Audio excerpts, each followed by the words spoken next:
Check, check, getting ready. Fat Tony, what's good? What's going on? What's going on? Hey, I'm still not seeing the screen on Mixcloud, or is that me? Let me check. Let me refresh that. Yep.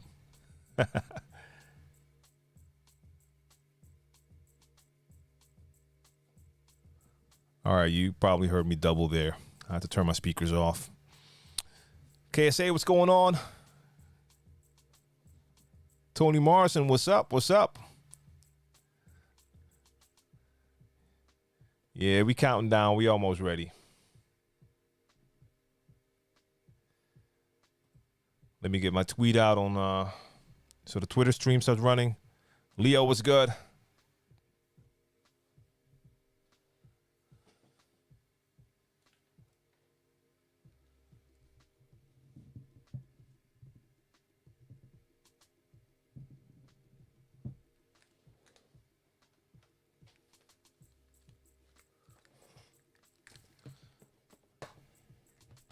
Let me get some headphones in here. I don't hear myself. Waves, what's going on, DJ Waves? Right, okay, this is up and running. I'm going to turn this mic down a little bit. Getting a lot of background noise in here. BSMC, what's going on? What's going on, y'all? Yeah, I'm about to turn this countdown on. Let me just quickly do that. Send a tweet out so Twitter starts joining in. Because I forgot that last time. I'm also streaming live on Twitter. But once you do the broadcast, you have to tweet it. Otherwise, people won't see it. Let me see if I can add IG as well. I want to see the IG chat on my screen. So salute to y'all in the chat. And Fat Tony, I got your question on Mixcloud as well, so I won't forget. Sven in the building. Guten Abend. Good evening. And I know for some of y'all it's good morning, good afternoon. All right, my IG is here. Let me see. Can I see that or do that from here? Probably not.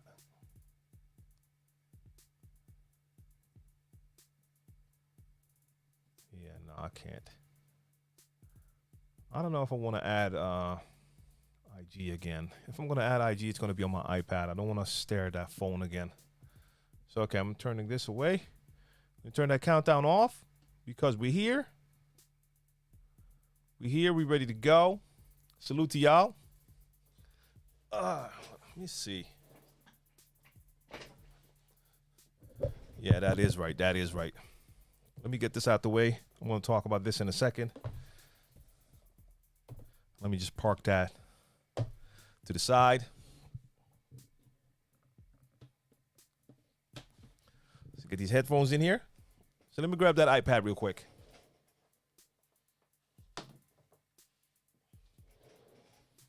Because last time it was kind of cool. Have a lot of people from IG in the building as well. So yeah. All right. Salute to all my people in here.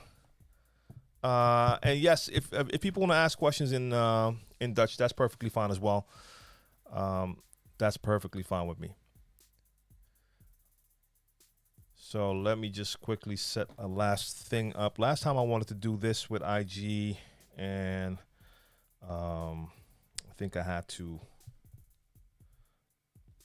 add a security code, and I need my phone for that. I don't know. There was some reason why I couldn't use it last time. Okay, this looks cool. Wow. IG is definitely not iPad ready. But let me see. Let me see. Yeah, continue. So give me 1 second, peeps. I'll be right with you. Just want to see if this is an option to use IG from the iPad. In the meantime, welcome to STK Live, Share the Knowledge Live, DJ Q&A. This is what we do on Wednesdays. We just talk shop. We talk about DJing. Y'all can ask me questions. I answer questions, but you can also answer each other's questions. Have the convo in the chat. That's all good. All good, all good. Okay, so IG's not doing anything now? Why? Oh, by the way, like I just said, I'm also streaming on Twitter. And for the people interested, if you want to watch my mixed live stream replays, video replays, you can watch those on Twitter now.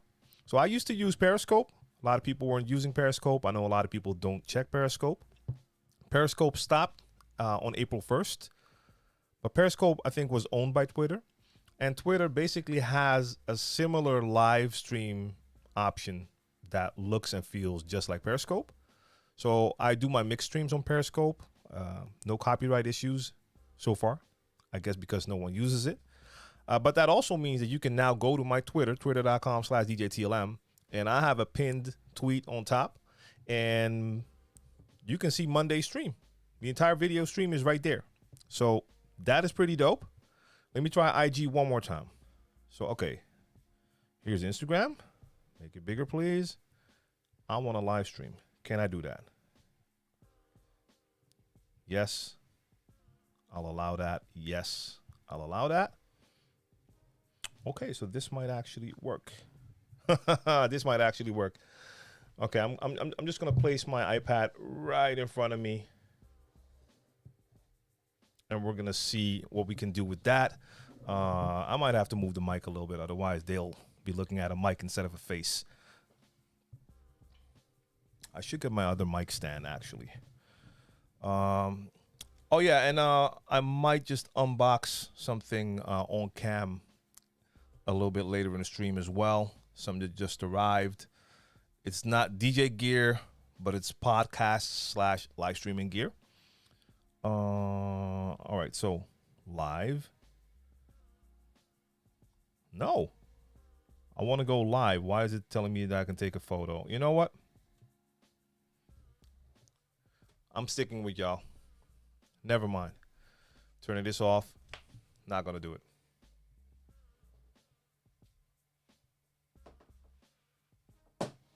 I already see enough of y'all in the chat right now. And IG on the iPad is not working. I did it on the phone last time. I mean, it works.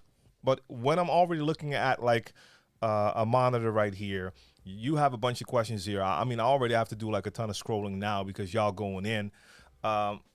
Looking at the phone and seeing that like small IG live chat for questions, yeah, it doesn't really work well. Is that Spotify going to continue? Can I just put it on loop so you can play the same tracks over and over? Because I really don't care. Just to have like a little bit of background sound in there. That's the phone going into my Rodecaster Pro right here. And yeah, like I said, I might do a little unboxing. I have a cam set up so I can actually do that. So we might do that a little bit later. But it's all about the questions. That's what we're doing here. So that's what I want to do right now. And I know I'm already doing what I normally do, and that is running behind like crazy because I see a ton of questions already. So let me just pull up my Restream chat app because that's a little bit bigger. I'm going to go right back to the beginning. So again, salute to my people on Mixcloud. And right now that's Fat Tony. So what I'm going to do, because I know Mixcloud does not have a lot of interaction yet, and I keep forgetting about Mixcloud, I'm going to answer Fat Tony's question first real quick because the answer is pretty quick. The question is, have you ever used Mix Emergency for Serato? And my answer is no, I actually haven't. Up until now, whenever I used video, I used Serato Video. Now, before we had Serato Video, I used a couple of different devices. Back in the days, Pioneer also had like a DVD player. I don't even remember. I think it's called the DVJ. I'm not sure. They had the CDJ. At a certain point, they had like DVD DJ players. And I filled in for a buddy of mine who used to DJ playing videos on those DVD players. But you could just mix tracks. So he would have like tons of DVDs with music videos. And I would mix on that, but you would have the output from those going into like a video mixer, a small 80 raw video mixer. And you had to like manually switch from channel to channel. So that was not really a good thing. Then I got Serato Video, and that was it for me. So I heard about Mix Emergency. I know some people who use it. I've never used it myself because Serato Video worked perfectly for me. So I didn't see the need to add more software if I can already do it with my existing DJ software. So that's that. All right, so let me quickly do my shout out round. So I saw Fat Tony, Tony Morrison, KSA is in here, DJ Leo Ruma is in here, DJ Waves is in here, BSMC, Sven, we got Dave Bonney, we got John Colbert or Colbert. Could be both. I mean, we got Stephen Colbert, even though his name is not Colbert, but Colbert. So let's see. We got DBL and GG. And I'm not saying that right. I know. My bad. Vinyl Touch in the building. Sam is here. And then we got the same people, but with a bunch of questions. Mr. Paradise is here. Wilson, DJ Kylo. And Dirt Samples is here. And Jers Mike is here. So salute to all of you. Let's roll into the rest of the questions. So, it's not a real question, but hope all is good with you. All is great over here. And next question, how is everything? Everything is great. And already answered the next question, and that was if I have Dutch viewers in here, and I have Dutch viewers in here, if you prefer to ask your question in Dutch, go ahead. I'll do the translating. All fine. John, my bad. I didn't even read. It's DJ Double M. So we're going to stick with that. Salute to you. DJ Leo Rumba from Colombia had problems. Let's see. From Colombia with problems at this time in our country. Yeah. I mean, I'm not fully into it, but I heard that there are serious things going on there. So I hope all is well with you. And we got India in the building. Great. Always dope to see the global audience, people from all over. So, okay. DJ Waves, you said pitch and time is the most useful in Serato. Can you elaborate on that? I don't completely understand the meaning of it. Okay, so within basically all DJ software and in some DJ hardware, you have something called either, in some cases, it's called master tempo. In some devices, it has another name. Basically, what it means when you enable it, you can change the pitch, so you can speed up the track or slow it down, but the sound stays the same. So normally, if we go back to the turntable days, if I would speed up a song, the song would play faster, but it would also mean that the sound would also speed up. So, for instance, if you have a voice that normally sounds like this, when you speed it up and you go faster, the voice gets higher. And if you do it really fast, people start to sound like chipmunks. So if you use master tempo, you can speed it up, but the voices and the music remains the same. Now, Serato has its own master tempo, and that just wasn't great. I mean, it worked a little bit, but not that great. And if it doesn't work really well, and for instance, you start to slow something down a lot or speed it up, and you have that master tempo on, you can hear that it's messing with your audio. Your sound just does not sound good anymore. At a certain point, they added pitch and time, or you could add pitch and time as an extension in Serato. And I have a video on YouTube about this, about pitch and time for Serato. And in that video, I'll show you an example where I slow down a song quite extremely, what you won't normally do if you're just mixing tracks, unless you want to do like a special trick and you're going to loop something. And let's say you play a track that's 128 BPM, but you want to make a transition to a track that's like 80. You could play a loop, like loop a part of the track, and then pitch it down extremely, all the way down to 80. To mix in a track that's 80 BPM.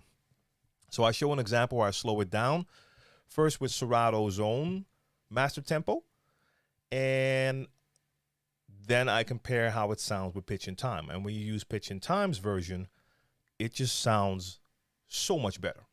So check that video on DJ TLM TV on YouTube. That can show you the difference between the two. Oh, I see something I have to turn off right now. I see a Stream Elements. I see a Stream Elements chat mentioned for Beat Source link, which makes no sense now. It's saying that all the music you're hearing now is from Beat Source, and I'm not playing music. So let me just quickly turn that off in Stream Elements. So I use Stream Elements for my stream. I have a couple of timers in there. In Stream Elements, you can set timers to display messages in the chat. So you'll see certain messages come by, like if you're enjoying the content, consider following and subscribing. That will come by like once every 30 minutes. Whenever I do a Beat Source edition, I activate this one. So I need to turn that off now because we don't need to see that. Yeah, the rest can stay on. Okay, I just saw that come by in the chat. It was like, no, we don't need that right now.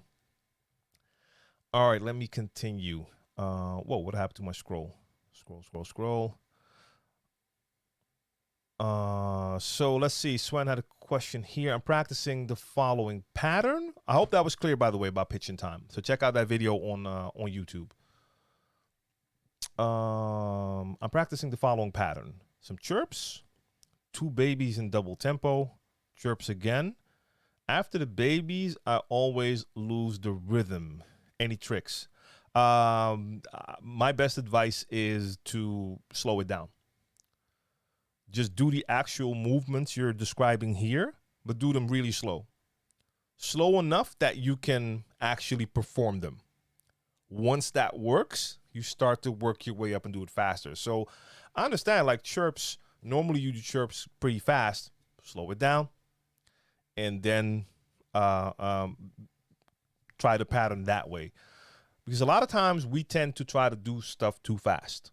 So you might hear a scratch or you see someone do a pattern and you're like, I'm going to do that. And then you try to do it in the exact same speed. And that doesn't work yet because first you have to basically master that technique. So yeah,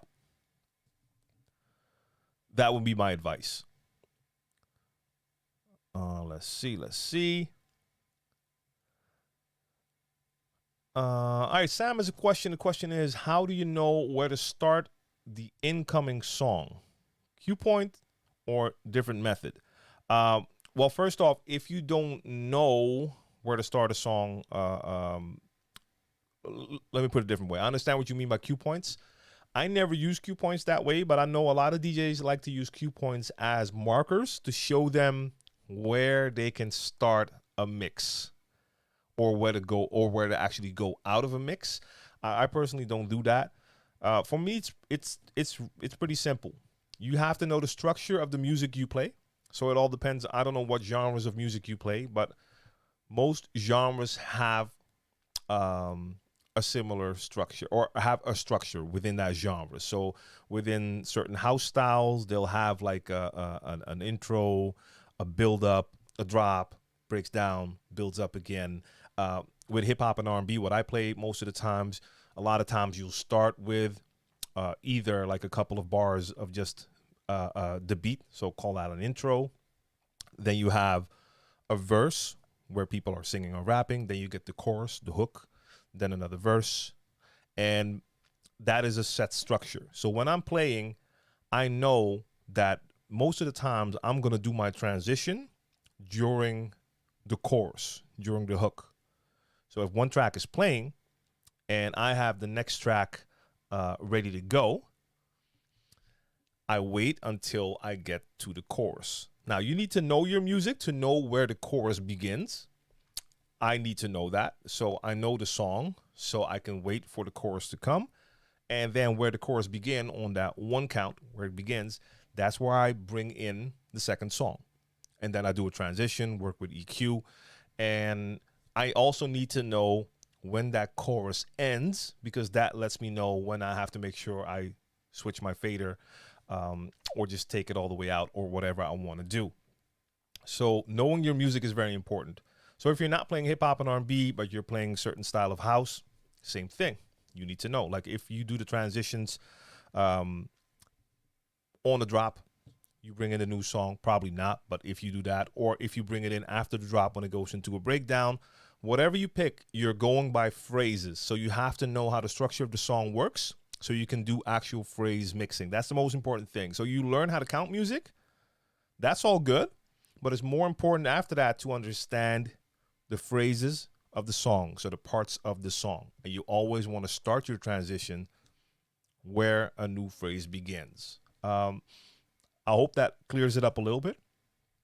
If not, let me know in the chat. So it's funny because I feel like the Restream chat app I'm using is adding in a bunch of stuff that wasn't there before, because I already scrolled past here, and Sven's question about scratching, I didn't see that here first, and then I saw it. And same thing with the question now, I didn't see that. And now I see that it's before the pitch and time question I just talked about. So I don't know what my chat app is doing, but it's okay. We'll get to all the questions anyway. KSA says, I've got the DJ X750 Behringer mixer with NDX 500 Newmark decks. I want to use Serato. Is the Denon DS1 the only interface to get Serato to work with my setup? No, you also have the RAIN interfaces. So the RAIN interfaces like the SL2, 3, and 4. But I believe that the DS1 is cheaper than one of those. If I'm not mistaken, didn't Pioneer at a certain point release something like that as well? But I think the DS1 actually is probably the cheapest option in here. So that is the way to go, because I mean, yes, the Behringer mixer you're using is not supported, so it won't activate Serato.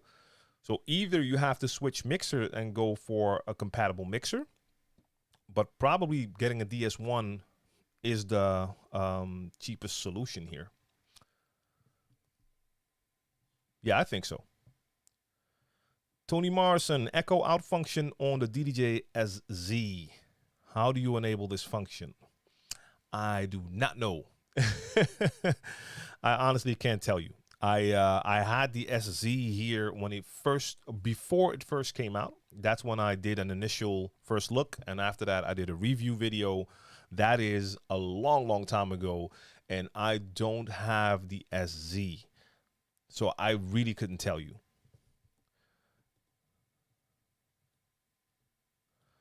Oh, okay. The pitch and time question is in here a bunch of times. It's been.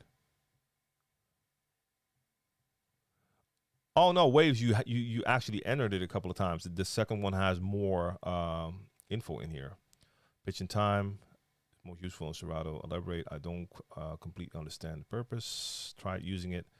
Just doesn't make sense to me. Well, I hope my explanation was clear, because it's not like if you activate pitch and time that you're going to notice it a lot. The only thing you will notice is that when you change the pitch of the songs, the tempo of the song, that the pitch will actually stay the same. Sven, yes. This was something that was actually on my mind quite some time. At first, I was like, yeah, cool. Sven says, by the way, very good new frames. Now I can clearly read the chat. I like the overlays that I was using, and I was experimenting the entire time. But, wifey, why are you doing that? I don't even know if she's watching, but she knows or should know I'm in the stream right now.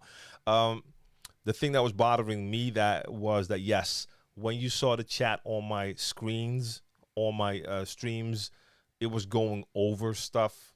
I think this cleaner look will work much better, because now it's clearly visible and it's actually not interfering with whatever I have going on in frame. So yes, I'm liking the experiment myself as well. All right, so Dave, dan kom ik bij jouw vraag. Let me just mess with the viewers. Ik wil een timecode vinyl met eigen logo laten drukken. Hoe moet ik dat aanpakken? Moet ik dan de pieptoon als audiobestand opnemen en die doorsturen? Let me just translate for the rest of y'all. Okay, so the question is, Dave wants to have timecode vinyl with his own logo, and how he should do that. So he wants to know if he has to like send the control signal as an audio file or anything like that. Well, the answer is no, you don't have to. You have a couple of different places that actually make custom Serato vinyl. They might do other Timecode as well, but I know they do it for Serato. So one place is 12inchskins.com.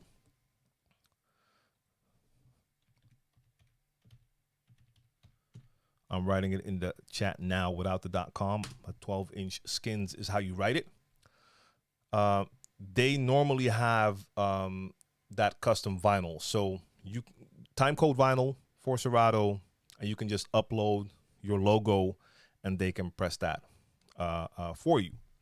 So check out that site. There's a couple of other sites that do it as well, but I'm familiar with 12-inch skins. So you don't have to like send audio files. They have Timecode vinyl, and they can get your logo on there. Oh, now I have to scroll all the way back. I wrote something in the chat. Now I have to go back. All right. All right. So we got a question here. And the funny thing about this is I haven't seen this question in quite some time. The question is, how long should you play a song? Funny thing is, when that question first came in years ago, I made a video on YouTube. If you're not familiar with my YouTube channel, it's you can see it flash by on screen as well. It's DJ TLM TV. But I shot a video and I talked about that. Just gave some guidelines that we use when we play hip hop and R&B, and that video got so much response. A lot of views, a lot of replies, a lot of comments. So that was funny. Now here's the thing: it's different for different genres of music. And I've always seen that because I used to work in a record store, and a colleague of mine was a house DJ. And I've told this story before. Like a lot of times we would have our stuff, like we would bring our stuff because we would have to like go to a gig right after work.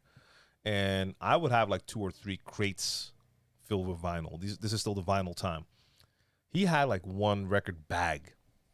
I never understood why, but he was playing a genre where they play tracks way longer.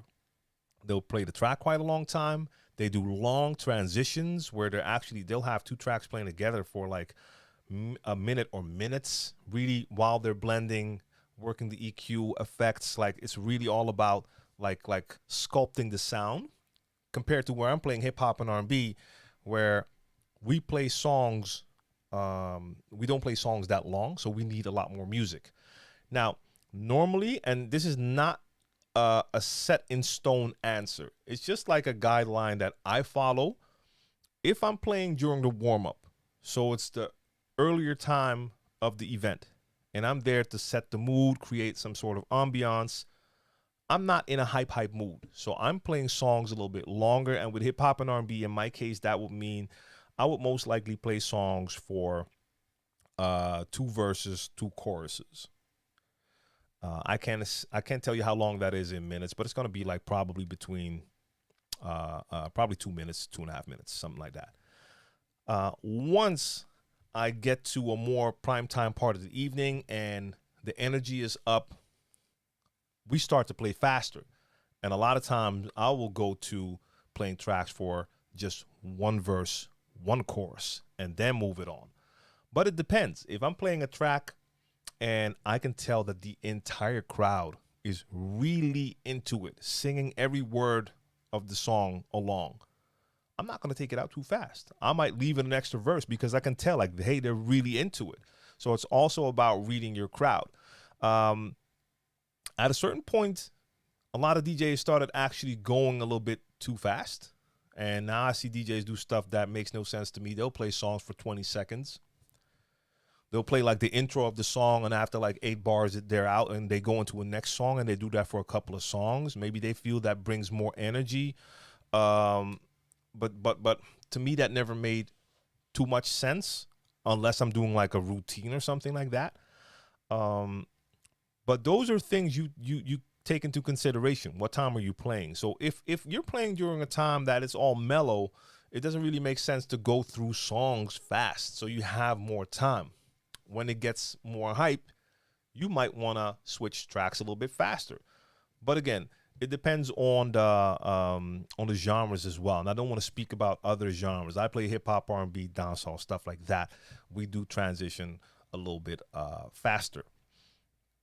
But yeah, like some people took that way too far.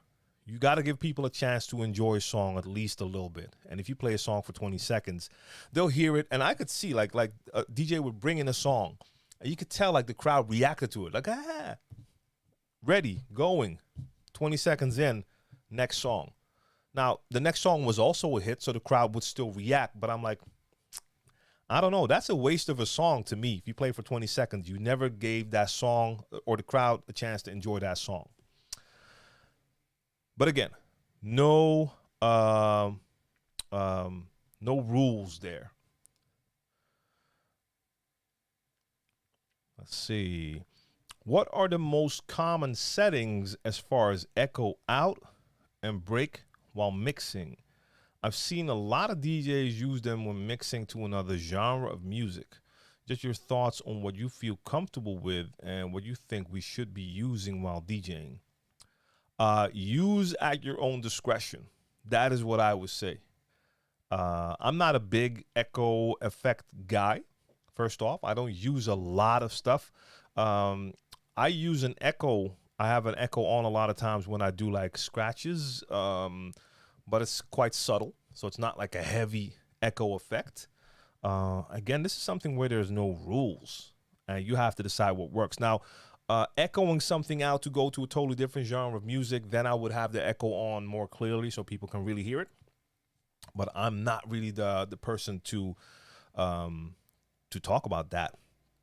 I just don't use a lot of effects. I mentioned this more often. Like I have the DJ M909. That was my favorite mixer by Pioneer. It has an effect processor for each channel, and it had 50 effects. I think I never used more than 5 or 6.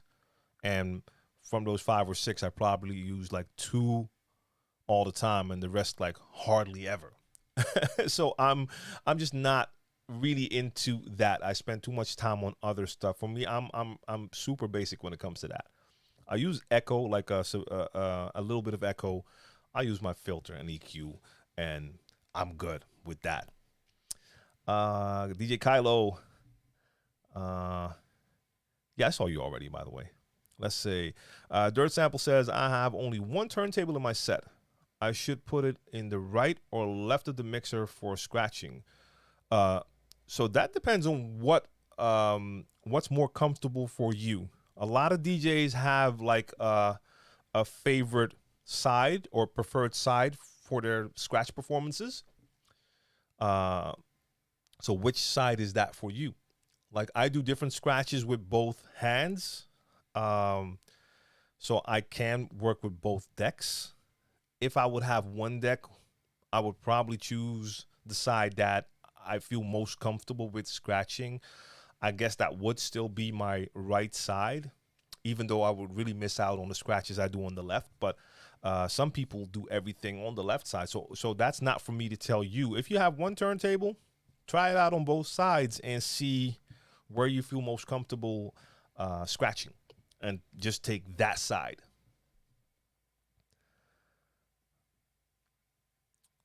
Okay, so DJ Waves also reacted to the how long to play a song question. It's about reading the crowd. The crowd reacts positive to a track. You keep playing that genre. Yeah, okay, that's a little bit beyond that. That's what reading the crowd is all about, to see if they're feeling it. So yes, it is true that, like I said, if they're really feeling a song, you can continue to play it. But if I'm playing prime time, I'm playing the genre they like. I know they're enjoying the song, but I'm still switching. So I'm playing faster. I'm switching songs faster. But like I said, if I see that the crowd is really, really, really enjoying it, like I said, everyone in the crowd is singing along, they're really into the song, then I'll leave that song longer. Is it okay to learn music production from Skillshare, or should you learn from a music school? I would say that Skillshare is also a school. There's a lot of courses on Skillshare. So if you find something that appeals to you, you're like, hey, this sounds interesting. I think I can learn from this person. Yes. Like a lot of music schools, I don't know how music schools are nowadays. Like in the past, they were more traditional. I can imagine that most music schools have, in the meantime, added like courses that go into electronic music production. But yeah, you can find great courses online as well. So I don't think that there's has to be a better. The only difference is Skillshare and other online courses are online courses. If you go to a music school, there will be some in-person teaching. And for some people, it will be a lot more comfortable to have someone right there to tell them like, hey, I see you're doing this, try this. So that really depends. I see something in the side right here. I see people with the bits. Salute to y'all. I should see you here any minute as well. Who's that? 9iron. Big V, salute to y'all. All right, let's see. Christopher Pearson, salute. Geo. Your take on the Mevo camera for streaming. I've not had a chance to check that out. I've seen the commercials. I mean, I believe I've seen the commercials for that or a promo for that. So I can't really give you any input yet. So I will take a look at that. Tony's wants to know, have you ever done any mixing of rock tracks? No. In the sense that I've done an event where I played some rock tracks, but I wouldn't consider what I did mixing. I would really consider that like just switching into the next track with like a fader switch, or maybe I even did something with an echo. I didn't even attempt to like do beat matching, and it also really depends on who you're playing for. If you're playing like for a rock crowd, they're not waiting for you to like mix songs. As far as I can tell, they want to hear their song and just fade it into the next, but don't even try to do too much stuff with it. And I don't have a lot of experience with it, but that's what I've seen, that they probably won't even appreciate if you start to mix songs into each other. But no, I would say no. Pavan, what's good? Also from India. How should we improve our storytelling ability in our DJ sets? Any input on how you prepare your sets? I do not prepare my sets, and I'll take that back straight away. I do have a preparation that I go through, but that is basically if I have time, I select tracks that I might play that gig, or in this case, that live stream set. If I have enough time, I'll actually take the time to set cue points. Now, if you've watched my live streams when I'm mixing, you can see that a lot of times I'm setting cue points while I'm playing because I did not take the time or had the time to set my cue points. But that is my prep. And even in the vinyl days, I used to just go through my vinyl, pick out songs that I thought like, hey, I might play this tonight, because I knew in advance what type of event I was playing at. So I knew this is going to be the vibe. This is the type of crowd you're going to see there. I know what type of music they want. And then I start looking for tracks. So about storytelling, this is something, I mean, I hear, this is something you hear more often, like DJs talking when they're playing, it's like that they're telling a story, blah, blah, blah. I got to be honest. A lot of times when I hear DJs play, I don't really hear a story. I wouldn't take it that far. Now, is there a way that you can like, you should control like the mood of the evening and have like a starting point, like during the warm up? I did a lot of events where I played the entire night with another DJ or solo. If that's the case, then I'm building up. I start with a mellow vibe, set the ambiance, then slowly start to increase that to get to a higher level of energy, because more people are in, people have had their first drinks, people are like filling up the dance floor. Then I get up to prime time and the energy goes up. So that's more of an energy thing than an actual story thing.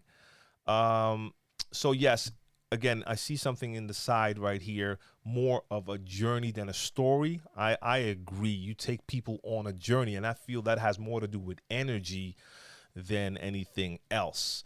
Now, of course, you could have a theme in your song, that you have some type of theme that will come back, like a topic that comes back in songs. And then I wonder if people actually notice, because a lot of people don't pay enough attention to see stuff like that. But I don't have a lot of experience with that, because I really play freestyle. I just go with the vibe. I read my crowd, and that's what I go off. So I don't come prepared with some type of story in mind. God's Own says the latest phase update is legit. No more Q drift. All right. Yes. I didn't have the issue, but I know a lot of DJs had the issue. Some DJs didn't have the issue after a certain update. Some DJs still. So it's always great to hear that somehow updates do solve the issues that some people still had, because I love phase, but it would be terrible if you would have to deal with Q drift all the time. So yeah, your setup just got better. Renee Sambayan, salute.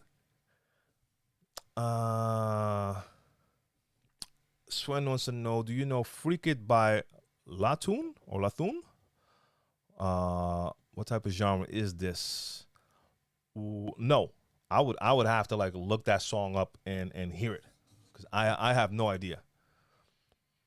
All right, Jam 210332. Is it better to mix in key or BPM? I'm not a big mix in key guy, even though I totally understand the use.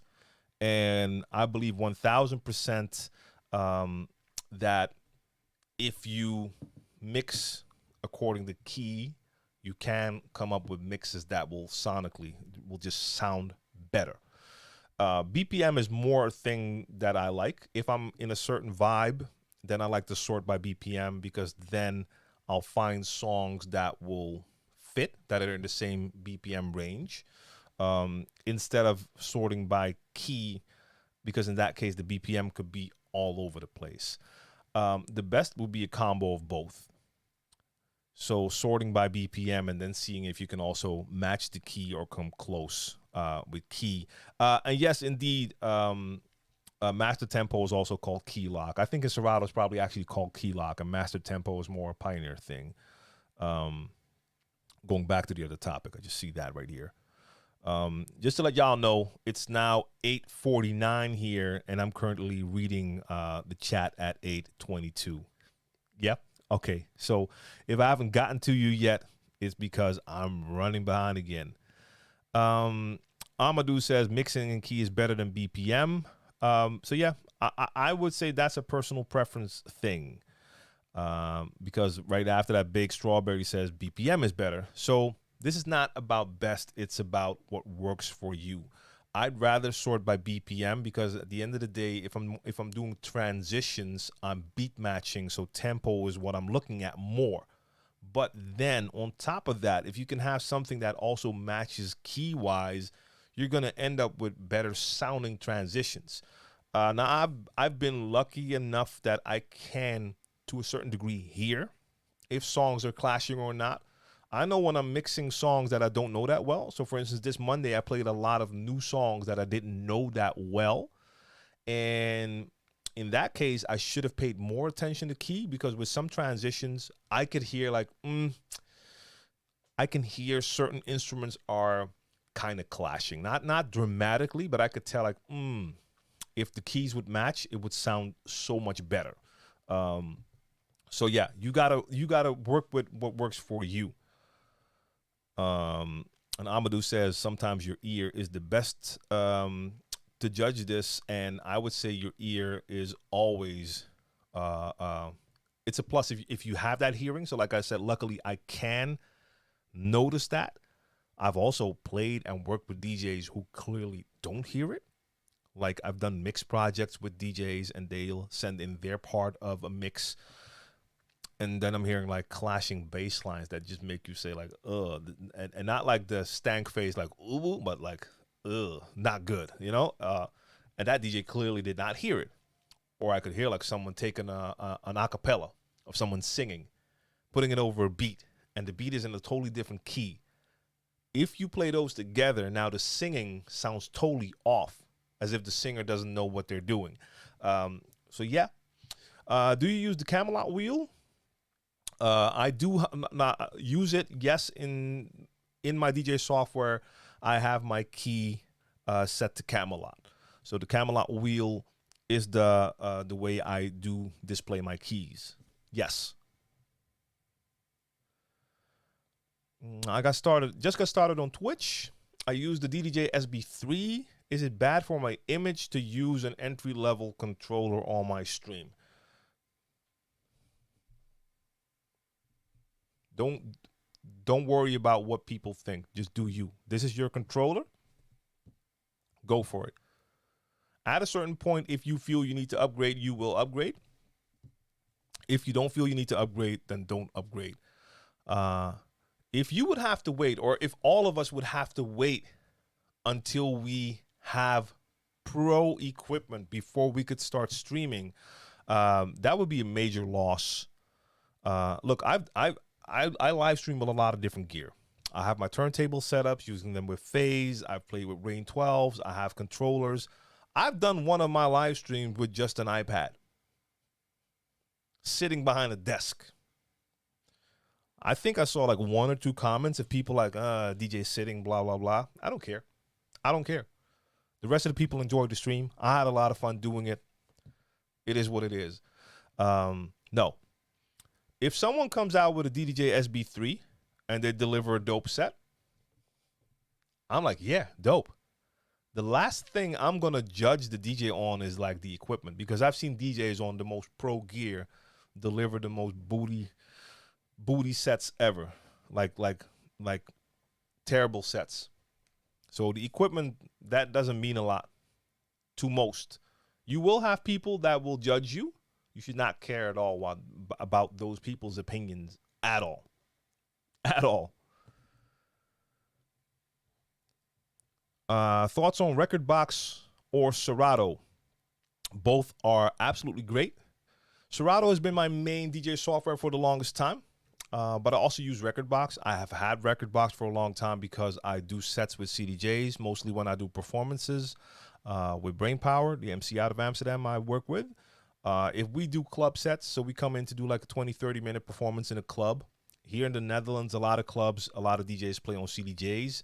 In the past, I used to bring an entire turntable setup. We used to have to set that up at a different spot in the club because the booth was already full, just to do that 20-30 minute set, where I do mostly backings. I play the tracks and I do some scratches. Now, I can scratch on CDJs. So what we do with club sets now is I'll come in and have a flash drive. I can walk up to the DJ booth, wait for our show to start, plug in the flash drive, and do the set on that. But I prepare that in Rekordbox. Now, I also have controllers that work with Rekordbox, and I don't want to say I plan to switch to Rekordbox. By the way, I also use Tractor sometimes. I would say Rekordbox is a lot stronger when it comes to music management and music preparation. That's because Rekordbox in the beginning was basically your music management software, and you would prep your music to put it on a flash drive to use it with a player. It wasn't DJ software. Now they have performance mode, and it's also DJ software. It looks pretty similar to Serato, same type of layout. So I really like using both. But so Vest, I see that on the side. There's no turning. I've been using Rekordbox since way back. No, but the fact is, like, you can do stuff in Rekordbox when it comes to like tagging tracks, adding extra tags, filters to search for tracks that you just don't have in Serato. It's on a different level. And I've used it with controllers as well, and it's always served me well. But you can't go wrong with either. Let's see. DJ Serve 1, salute. Will you get the Rain one? I don't know. I will eventually try it out, and if it is as dope as I think it is, it would be something that's dope to have, but like I would currently not spend any money on any DJ gear because I already have all the gear I need. But we'll see what the future may bring. Baked Strawberry says 4 beats, 1 bar, 4 bars, a phrase. No, not necessarily. Like 4 beats is a bar if we're talking about 4/4 time signature, and that is definitely what we use most of the times for the music we play. You have some exceptions, but most will be 4/4. So in that case, 4 beats is 1 bar. When it comes to phrases, it's a different story. Sometimes it's 4 bars. I play a lot of music where it's definitely 8 bars. So it depends. It depends. That's why it's so important to know your music, because then you know what to expect. I made like a couple of mistakes on Monday playing music I didn't know that well.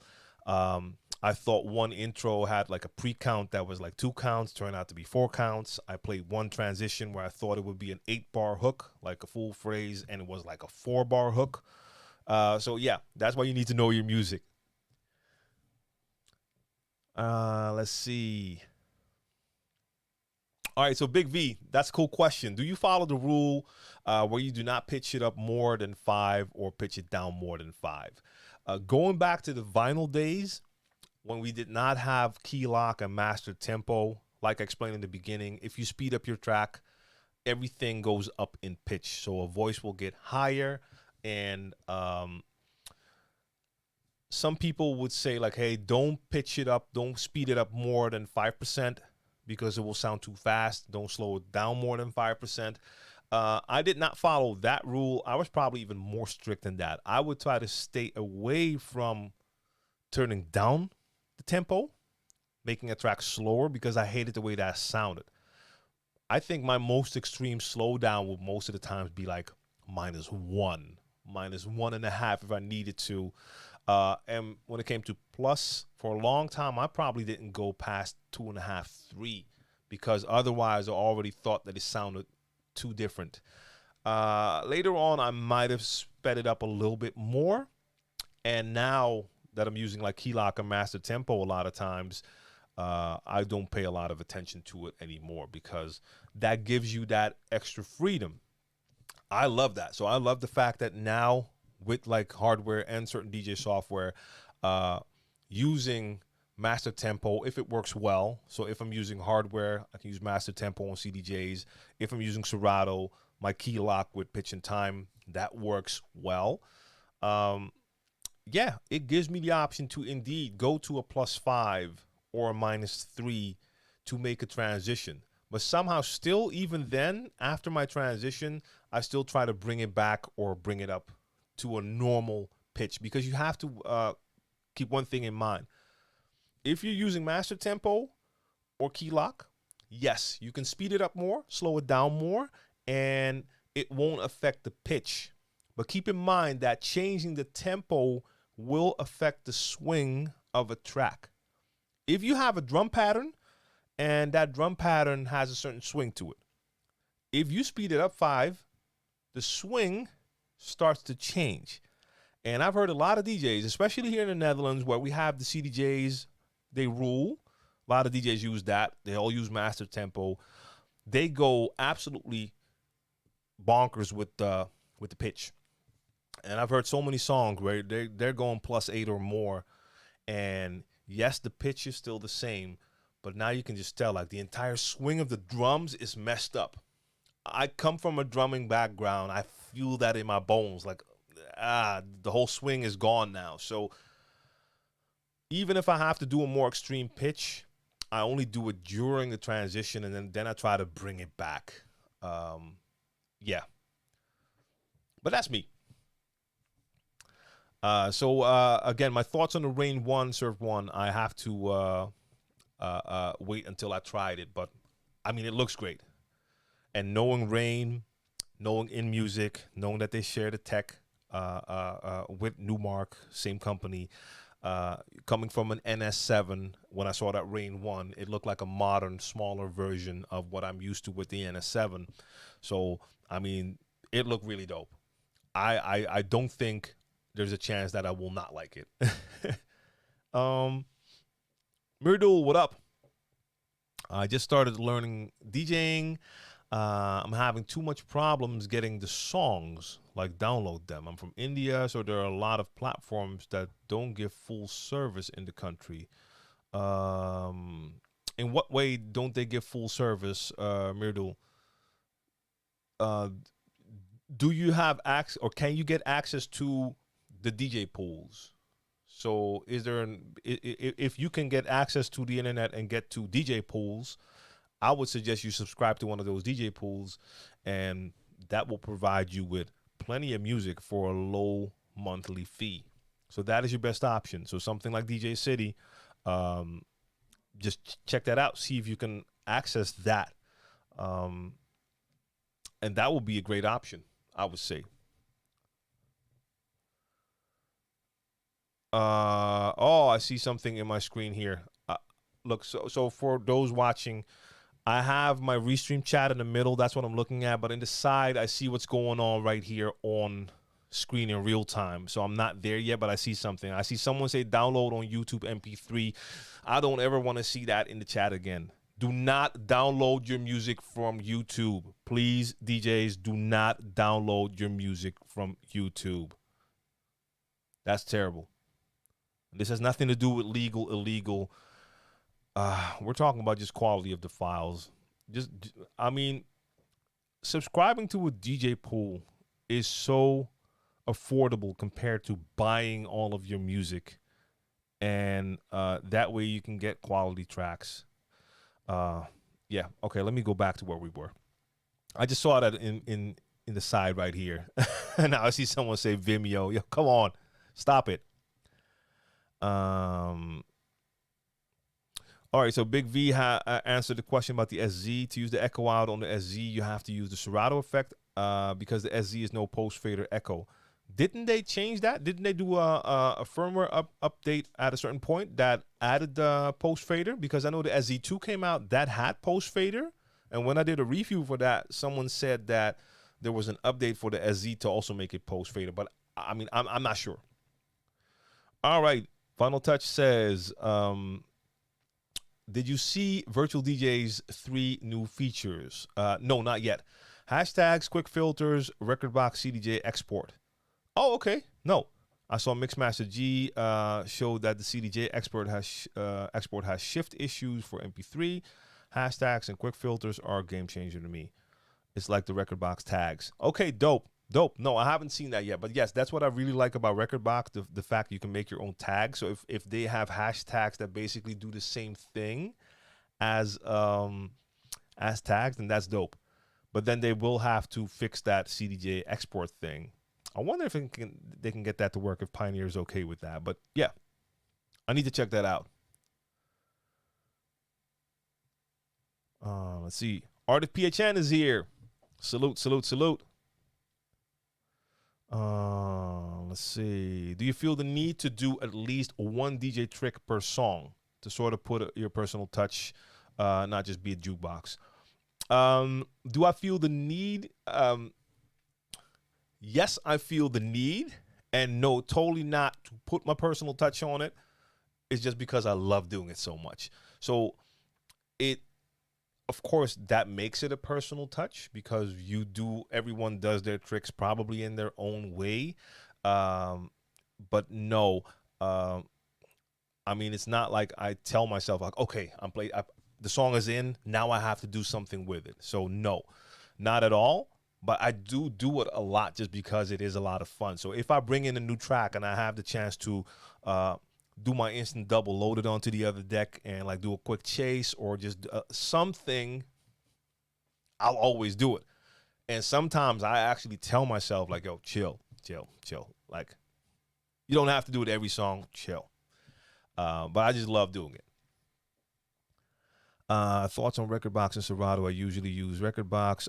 Yeah, I talked about that already. So I see some questions are repeated a lot, but maybe Restream chat is just messing with me. Vegas Royale, salute. So some of you, I haven't shouted you out because I haven't gotten to that part of the chat yet. Ryan Waldron is in here. Salute. Raph, what up? Will the Audiophone Concord mix work with DVS? Plan to play both regular and timecode vinyls. Any. So DVS does not depend on what type of needle you're using. So any needle will work. All it does is it takes the signal that's on your timecode vinyl that will go into an audio interface that works with the DJ software, and that will get translated to the DJ software so it knows how you're moving your vinyl. So any needle, any turntable will work. Lerny. I keep saying Lerny, but is it Lerny or Lerny? Because I know you're Dutch. Doesn't matter. Salute.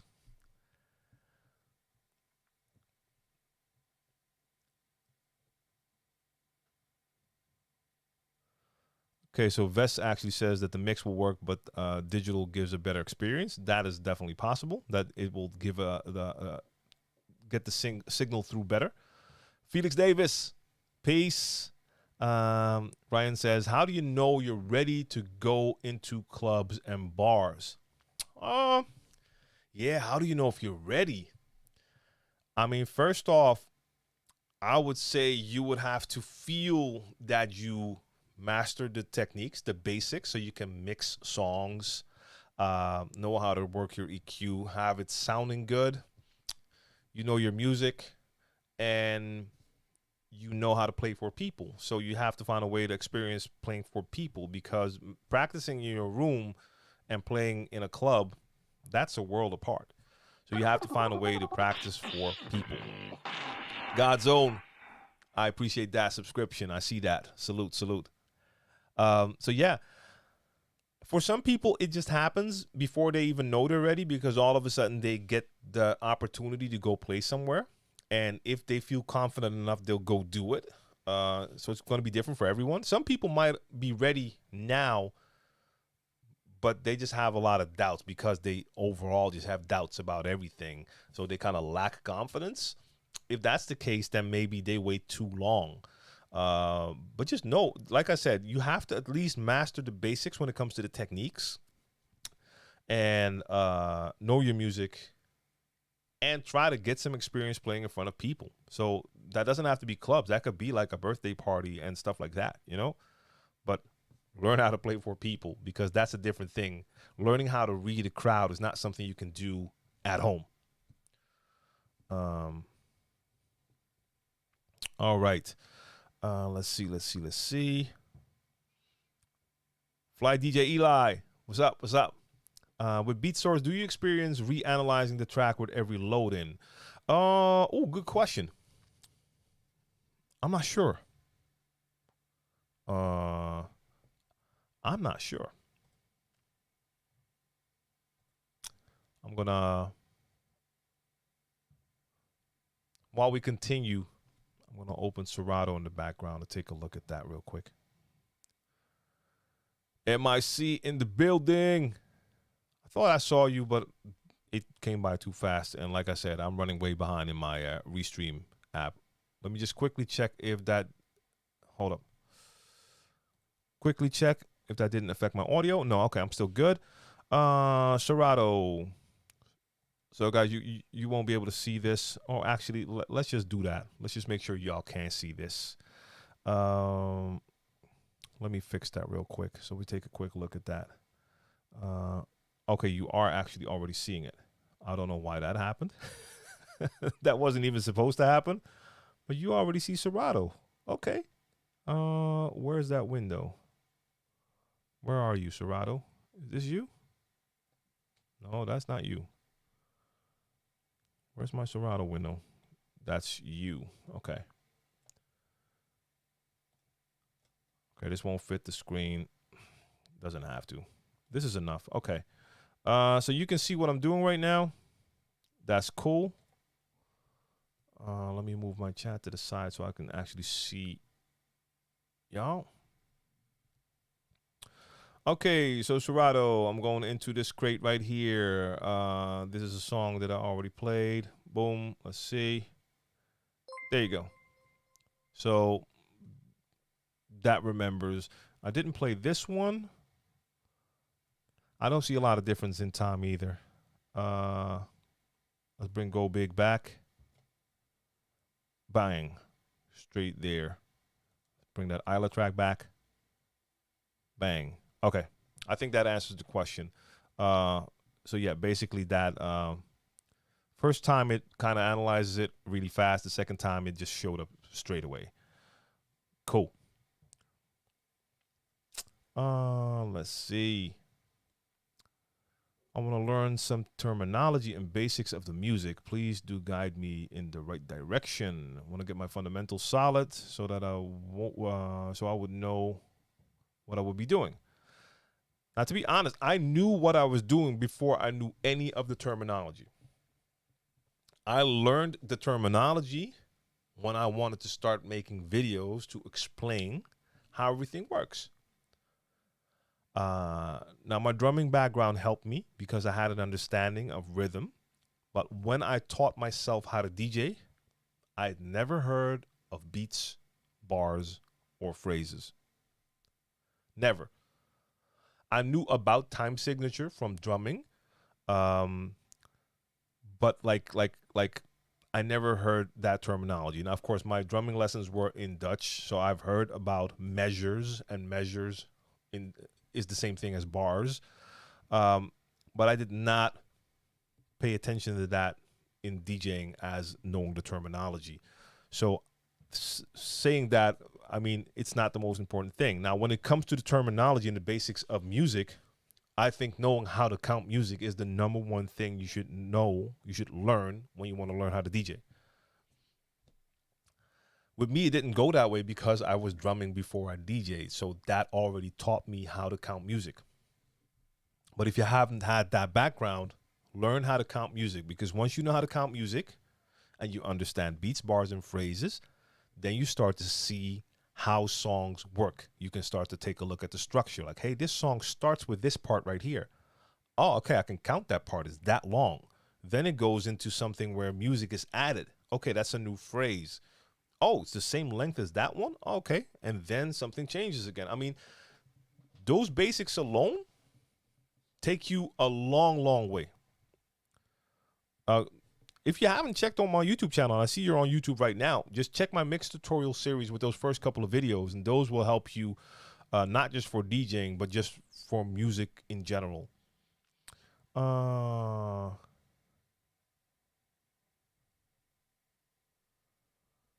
See. All right, so quick thing I want to say here, because I feel this is very important. So I see Sven, and again, this is from 30 minutes ago, but I want to go through every question. So you have to stick with me that I'm running behind. I want to go through everything that's being asked here. I want to provide value to all of you. Sven replied to the question about how long to play a song, and he says, I would say, with time, you learn to feel when it's time for the next song. I understand what you're saying. Sometimes it depends also on the track. For example, Laffy Taffy, you can play only short. Now, this is a misstep. I can totally understand that might be the case where you are at. You cannot tell another DJ that for a particular song, there's a rule like that, because you could go to a different country, let's say somewhere in the States, in that area where this track originated. Maybe that's not how they do it there. Maybe when you play there and you play it short, they kill you. So you cannot say that for everyone. That's why I always try to mind when I'm giving people advice. I tell you that this is my experience, but a lot of times I'll add that caveat that I speak from my perspective as a DJ from Amsterdam who's played in the Netherlands, a couple of different countries, but that I'm fully aware that things can be different in each and every city and country. Even in one country, things can be totally different. You can have a song that's popping right here in Amsterdam. I can go drive 1 hour, go to a different city, play that track, and no one knows what's going on. So be very careful when you give other DJs advice. Keep in mind that some things aren't set in stone like that. So just important to mention because I see it now. RC3, what's good? I use Ableton a lot with doing beats. Oh, before I read your question, RC3, if you're still in the chat, I saw your question on Monday, but I was mixing, and on Monday I don't really get into questions. I saved that for here. You asked me why I play on all those different mixers, because you use, and I'm going off the top now, I believe you use the S9 for scratching, the S11 for radio and sets, and I think a controller for something else, if I remember correctly. The reason why I use different gear is because I have the gear, and in some cases, it's gear that I have here to try out. So I have an S9, and I have a Range 72. I've done a lot of my sets lately on the S11 because I have it here now.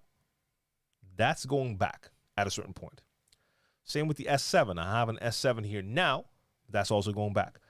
I want to get my experience on that mixer in, just so that I know if it's something I might want to have in the future. And also if people ask me about the mixer, or when I do my review, that I actually have the experience. So I still want to do, like, either it's going to be a review or a comparison with all of those mixers. So I need to know that I've worked with the mixers. So that gives me a little more experience. It's also fun to me. It keeps things exciting. Every mixer is a little bit different. So that's why you catch me on turntables. Then you might catch me on, I didn't even notice that monitor is right in frame with that GoPro. There we go. Still a little bit, whatever. Or you'll see me with the Rain 12, sorry, because I have my Rain 12s. So it's also fun to use the different gear. Turntables, you see me on the VL12, then you see me on the RP8000, but I also have my PDX 3000, my older Vestax. I've used those for a gig, for a set as well. They're all here, so it's dope to switch that up as well. It keeps things interesting. And yeah, also it looks cool to have different stuff on the stream. You can tell, like, people notice, like last time when I had the CDJ 3000s here, and they're coming back tomorrow, because I still want to do my review. When I have them in the stream, people are like, whoa, different gear, what's going on? So it's also an exciting point there. Now to go to your question here. I use Ableton a lot with doing beats and remixes, but my dad was looking through Reaper, and he used to use Vegas Pro for radio production, and Reaper is basically the same workflow like Vegas. And so he loved it, switched, so I got it, but I don't know if I need to switch from making beats in Ableton to Reaper, but I love Ableton. What do I do? I think you already answered your own question. You love making beats in Ableton, so why would you switch? Why? Why? Look, if Reaper is available to you, you can take a look at it, try it out. If for whatever reason you feel like, oh, this works much better or easier, then that might be worth switching. Otherwise, use what you're using right now. And I mean, Reaper is great for recording and production. I mean, I know people who use it. And Ableton is great as well. Even though I'm still not familiar with it, I have it here. I'm going to test it. And not because I want to switch, but because I want to know how it works. I'll probably never leave Machine. But if I see stuff in Ableton that I really like, it might become a combo of those. But don't feel like you need to switch if you have something that's working now. Let's see. I hate when people don't come to the club late and you already play all your bangers. Now they walk into the DJ booth requesting the same song. Okay, so I think you mean that you hate it when people come late and you already played all your bangers. Well, first off, I don't think I would ever have played all my bangers because there's so many. But I understand. And if you've been playing for a couple of hours and people come in and it's actually late and they request a song you already played, then they're too late. I mean, that's what I do. I won't say that that's the same for everyone. I know people that play in places where they have like an owner of a bar who will tell them like, hey, if people come in later and they want to hear that song again, you have to play it again. If that's the case, then that's the case. For me, that won't be the case though.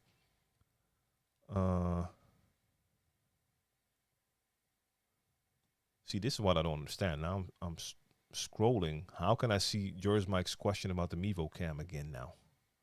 I think this Restream chat app is juggling questions sometimes, but I don't care. We're just going to go through it. Christopher Pearson says, what are your top 3 effects in Serato? None. I actually don't use Serato effects. That's why I prefer my Pioneer mixers. I use the Pioneer onboard effects. When I'm using the Rain 72, damn, I don't even remember if those are onboard or the Serato effects. Like if I'm using Serato effects, it's gonna be the echo, and that's basically it. Ryan Wald wants to know, do you ever do build-ups? Ryan, you have to explain what you mean by that. In what way do I do build-ups? So let me know. The boy, what up? LC 6000, hit, flop, or just meh. I think I'm somewhere in between meh and probably hit. I'll have to take another look at them. For me personally, like I'm not really a 4-deck guy, so I have to SC 5000. So for me, I don't feel a need to have like an add-on controller to control that extra layer in there. For some people who have like one SC 5000 or 6000, this is a great cheap option to now have a full set basically. If people don't buy it for that layer control, but just buy it as a controller, like 2 controllers for Serato, then I feel they're too expensive. But I have to take a closer look at them. So I think I'm somewhere in between meh and hit. Dirt Sample, I appreciate that follow. What's your streaming schedule and time? My streaming schedule is also on my website, but it's pretty simple. I go live every Monday with Crates. That's my mix show. I'm here every Wednesday with the Share the Knowledge Live. And I go live every Sunday with a show called Plugging In, where I show you what I'm working on. On Monday, Crates, that's 9 p.m. Amsterdam time. Share the Knowledge on Wednesday should be 8 p.m. I think I was late today. Plugging In on Sunday is still, I'm still not sure about the time. It's early in the afternoon for me. I think sometimes I did it at 2, sometimes I did it at 12. I'm still figuring out the right time. And once every 2 weeks, I do a show on Friday as well, a mix show called Certified Bangers. I have one this week, and that's also 9. So my mix shows start at 9 p.m. Brian Muhammad, what up? Let's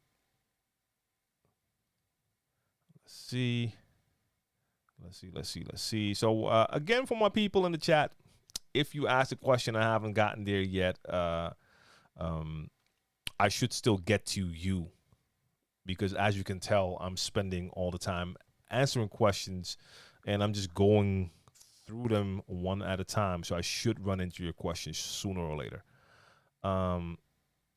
When I do Zoom classes, Serato freezes up. Why is that?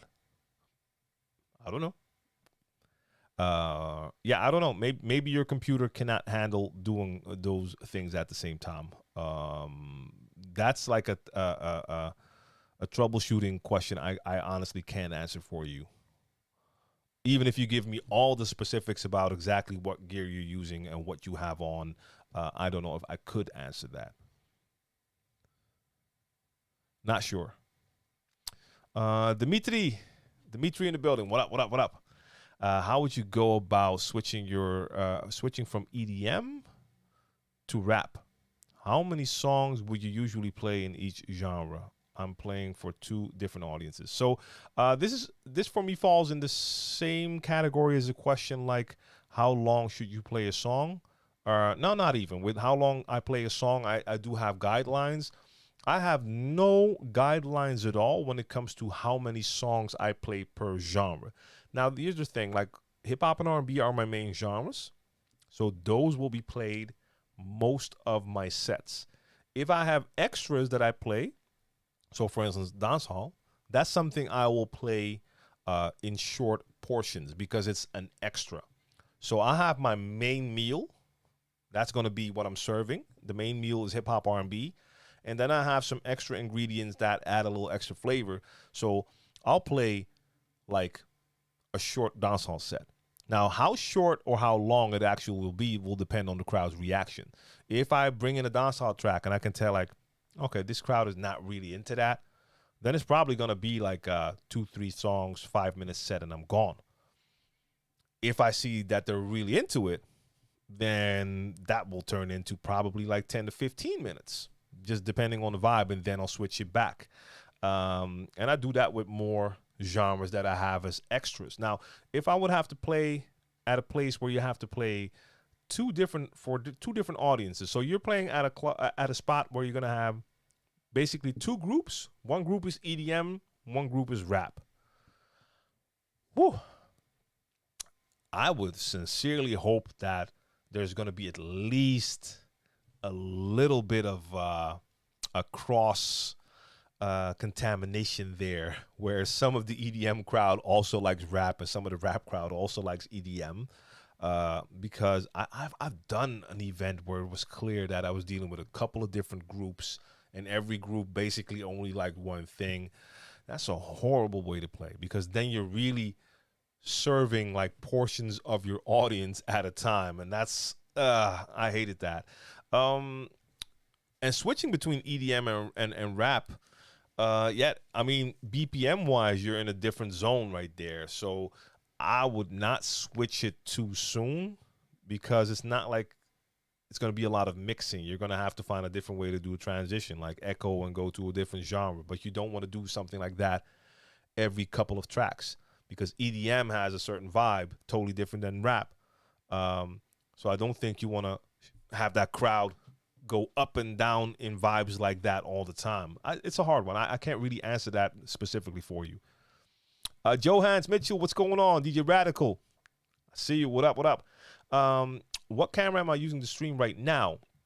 The one you're seeing here is my GoPro, and that's a GoPro Hero 9. And I was basically doing a two-cam set. Today because I might do a little unboxing. My other cam right here is my M50. It's attached to the table. That's why it's shaking now. That will stop in a second. I have a couple of boxes here that I might unbox a little bit later. But the main one you're seeing here is a GoPro. And I got this off the GoPro site for, I don't remember the price, but it was a dope price. I bought it on the GoPro site. They had like a special offer. And I think it was almost the same price that you would still pay for the GoPro 8. I did buy it with the media mod. So that's an extra add-on that adds HDMI out, and it has an external microphone on top, which allows me to plug it into my ATEM Mini Pro. So just to slide this to the side. Here's my ATEM Mini Pro. That's my video switcher. That's basically also my capture card for video. So I have the two cameras connected to that. The GoPro Hero 9 does not have an HDMI out, so I did need to add the media mod to make that work. But yeah, I'm very happy. Like it's not great in low light, but it works great for the streams. I have two key lights on me right now, so then you get a nice quality from it, definitely. And XYZ whatever says also says almost no more Q drift since the last update. Yeah, I've heard it from a lot of people with Phase that the last update really solved the issue for a lot. Corey Bright, what up? What do you think about teaching DJing in public schools? I'm from the States, and it is part of the arts. Dope. That's dope.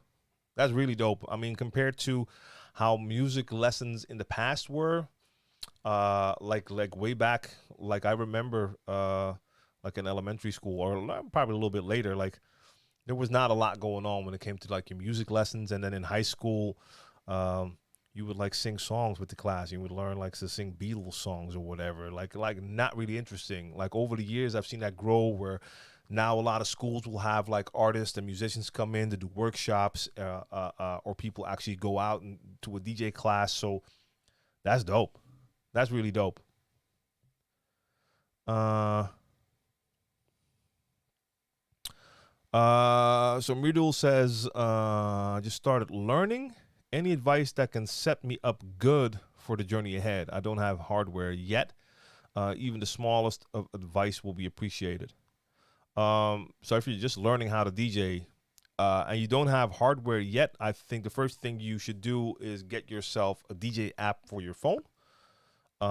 So that gives you at least something to start practicing with, and start at the very beginning. That is, learn how to count music,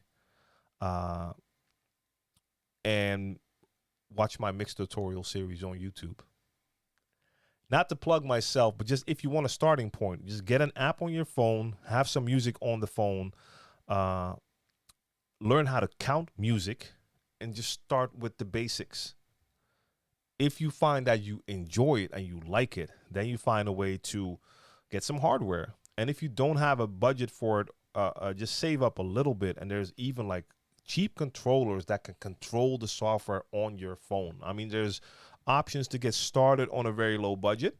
But if you have to start somewhere right now, you can get a DJ app for your phone, start practicing how to count your music, start practicing simple transitions, and take it from there.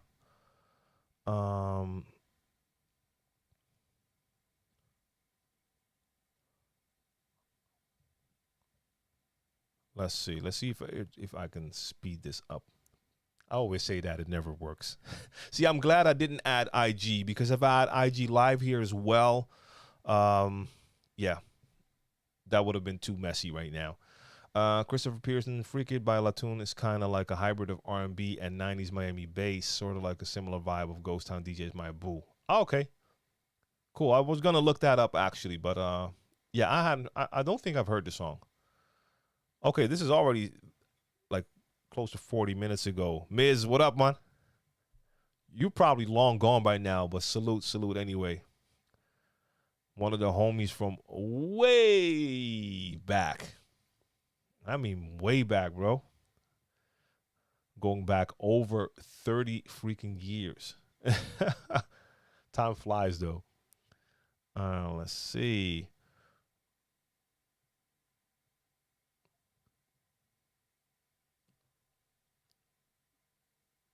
Yep, Vinyl Touch. I know this is about a question that was asked earlier, but you are absolutely right. Vinyl Touch says, I feel there's a craze to jump to the latest and greatest, but working with what you have can go very far.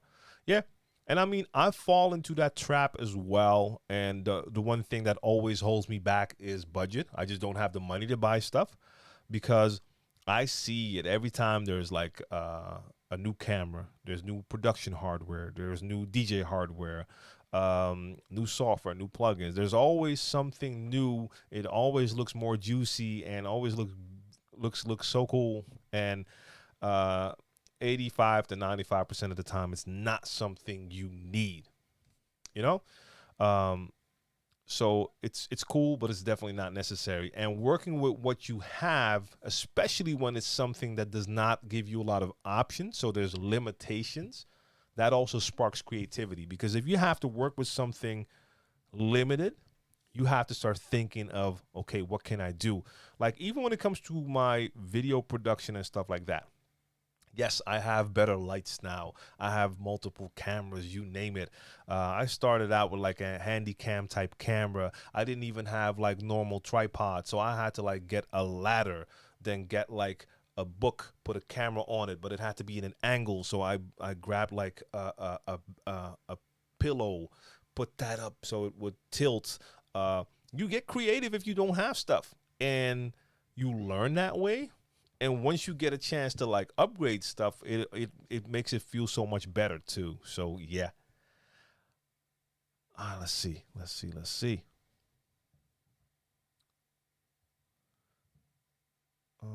What's going on here?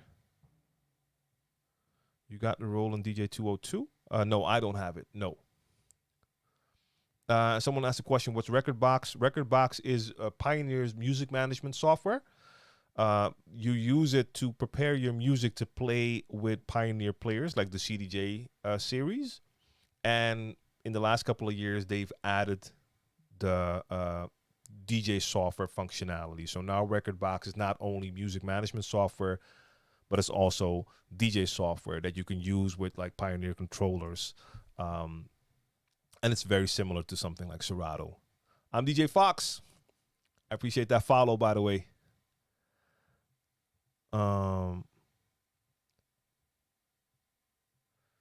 Costa Rica in the building. Salute, salute, salute.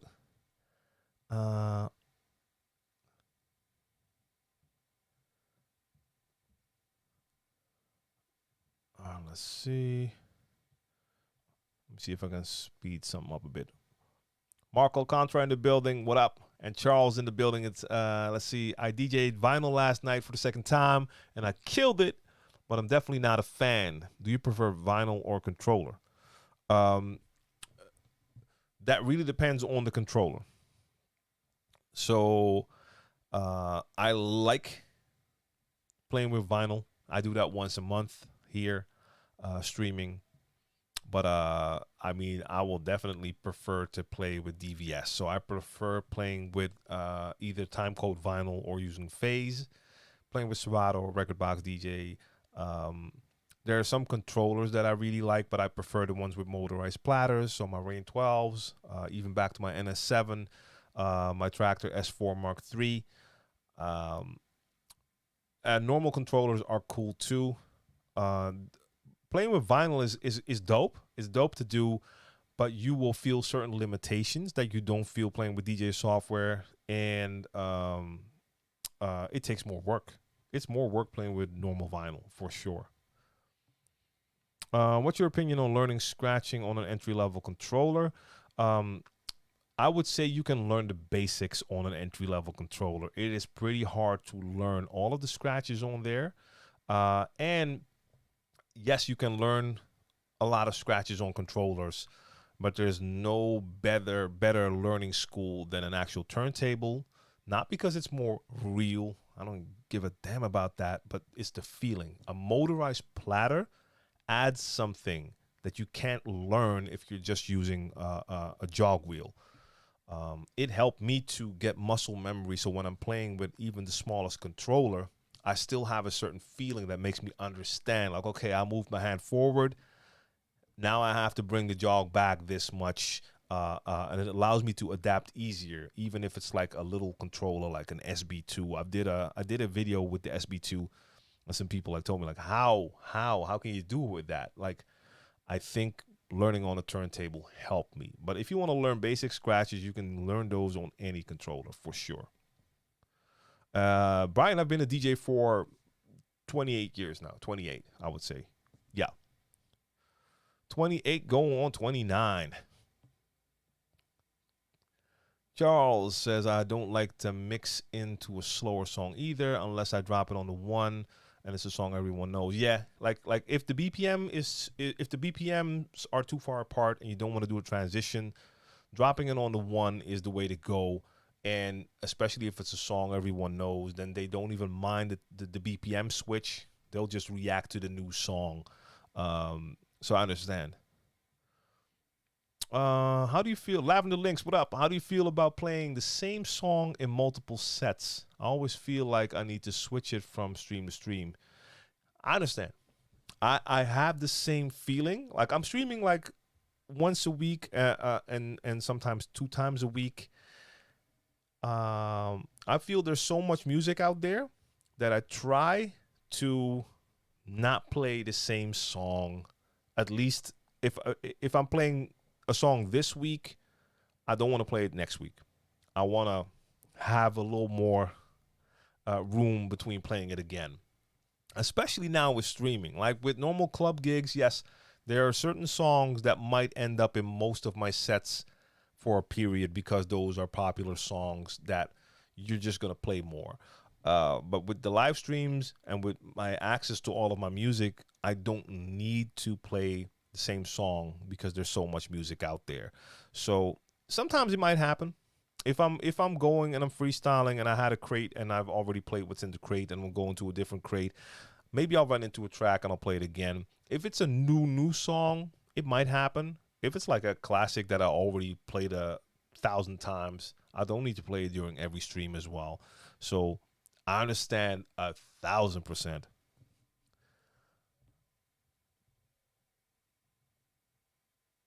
Brave Monk, what up? Fun G's, what up? During scratching, the needle jumps over the record from time to time. The needle is set to 6 grams. The Reloop Concord cartridge. What could be the fault? Woof. A bunch of things could influence skipping. So let's start with the vinyl. If your vinyl is a little bit warped, meaning that it's not straight, but it might be a little bit either curved this way or that way, that will have an influence. If it's curved this way and your needle is here and you're scratching, you're holding it there, when you apply pressure, that side goes up. That will have a negative effect on your needle. If the hole in the middle is too big, it means that when you're going back and forth, it's also going side to side. So it's not just doing this, but it's also going side to side because the hole is too big. That's why I always use stickers to make it a little bit tighter so there's not a lot of room to move. Because if the vinyl can move sideways too far, that's also going to influence your needle from skipping from the groove to a next groove. So that it could be the vinyl. Then again, it could be the needle. I'm not sure what weight you should use when you're using that cartridge. I know in the past I've used cartridges that no matter how heavy I had it set, it would still skip.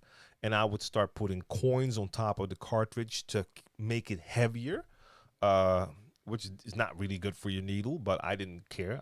I wanted to have better performance. So it could be a bunch of different things. Maybe the whole setup is not steady enough and it wobbles. There's so many things that could influence skipping when it comes to playing with vinyl. And indeed, vinyl touch, one point that I kind of missed here as well, it also depends on your hand because he says it sounds like a heavy hand. Sometimes, and that like once a month, I do my stream with real vinyl. Every piece of vinyl is different. So sometimes I grab a piece of vinyl and if it skips too fast, I might have to try to apply less or more pressure to see what happens then. I've had needles where I had a better effect when I actually made it a little bit lighter. There's a ton of things you should try to see if it can help.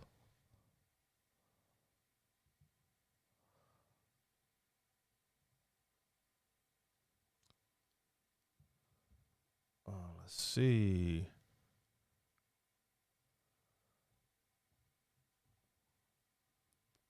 What did I miss here? DJ Born, what up? Salute, salute.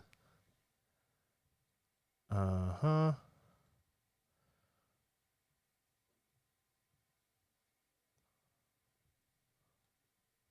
How often or when should you use effects? That is also something that's not a rule. That's something that really comes down to the moment. Some DJs use effects all the times. I don't use a lot of effects. Does it make the set better or less interesting? I think it all depends on how you DJ.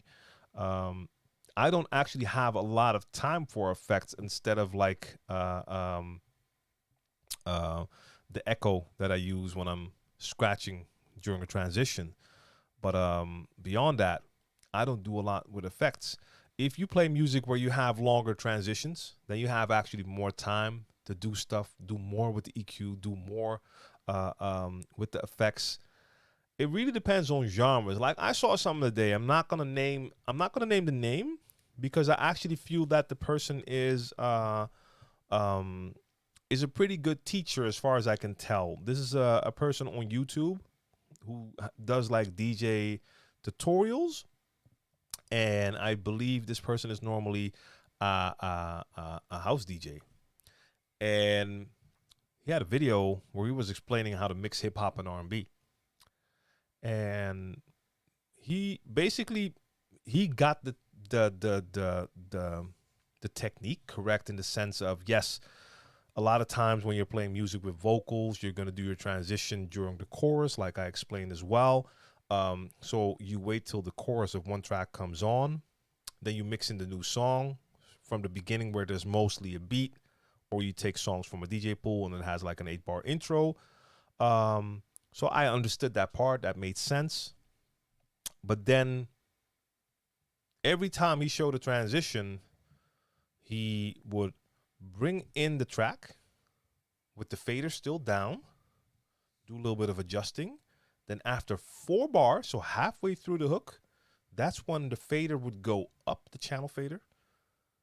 Then he would start to add in bass, take bass out of the other one, and then take a lot of the mid out so the vocals would disappear before the end of the transition. And he did that basically with every example within the video. Now, it wasn't wrong, but it's definitely not how most hip hop and R&B DJs would mix the track. What I mean by that is with your question of how often should you use something, it really depends. You could tell that the way that DJ was showing the technique was totally different than how I would do it, and that's because he was coming from the mindset of a different genre.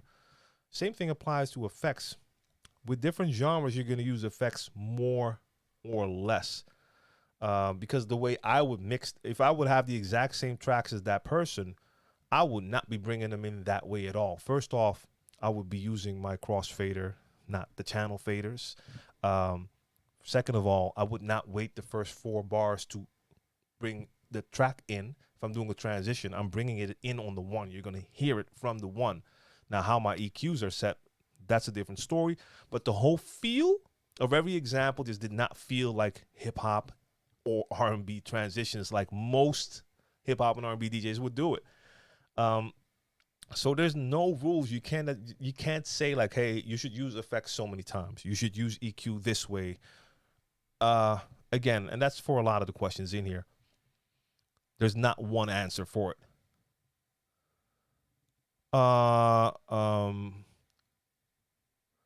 Fungis or fungis. Your tone arm there might be something with the tone arm as well.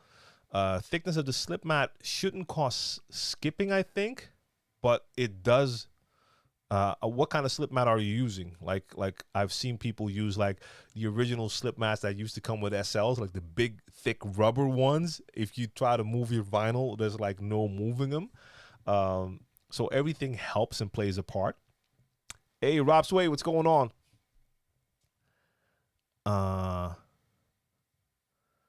Chris on the mix is here as well. Yeah, wow, I thought it was catching up. I'm still 40 minutes behind. Okay, Lerny. We keeping it like that. Lerny.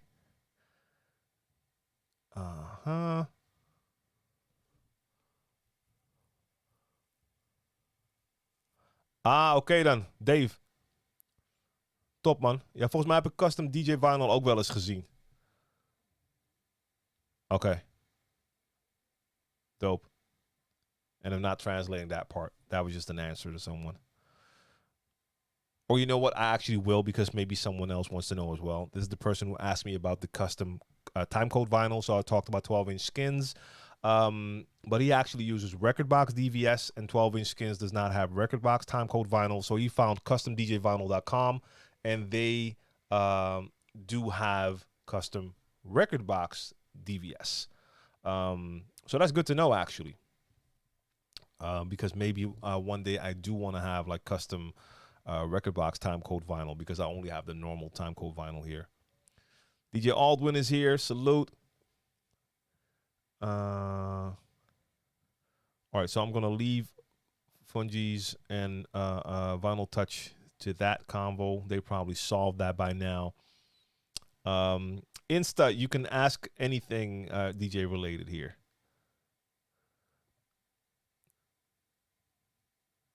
Yeah, so Costa Rica.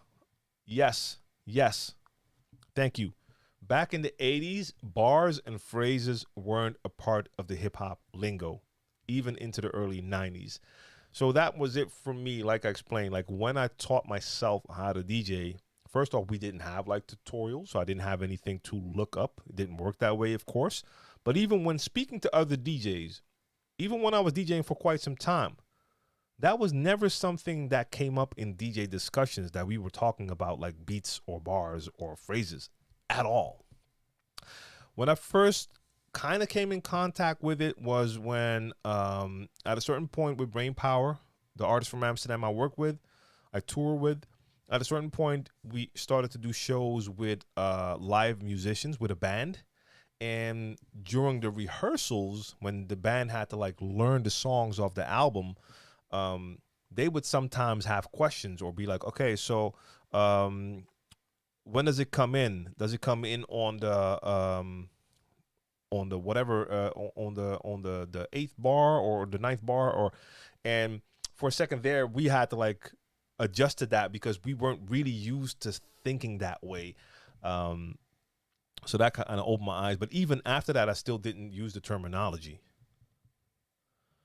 Rob Sway has a throwback question. What's the first piece of vinyl you purchased? Now, probably the first piece of vinyl was probably a 7-inch, because then when singles came out, you either bought them on cassette or on 7-inch. So that was probably on a 7-inch. And the first piece of, it's actually still here. Hold up. My camera still on? Yeah.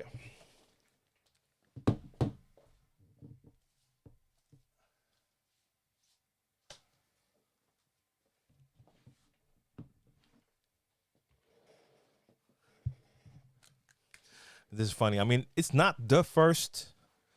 I think there were others that came before this. Like I said, I know for sure there were a couple of like 7 inches that came before this, because that's how singles were sold. And they weren't even like rap records. That was just like a current, like popular song. So I don't remember. I do remember this is one of my earlier,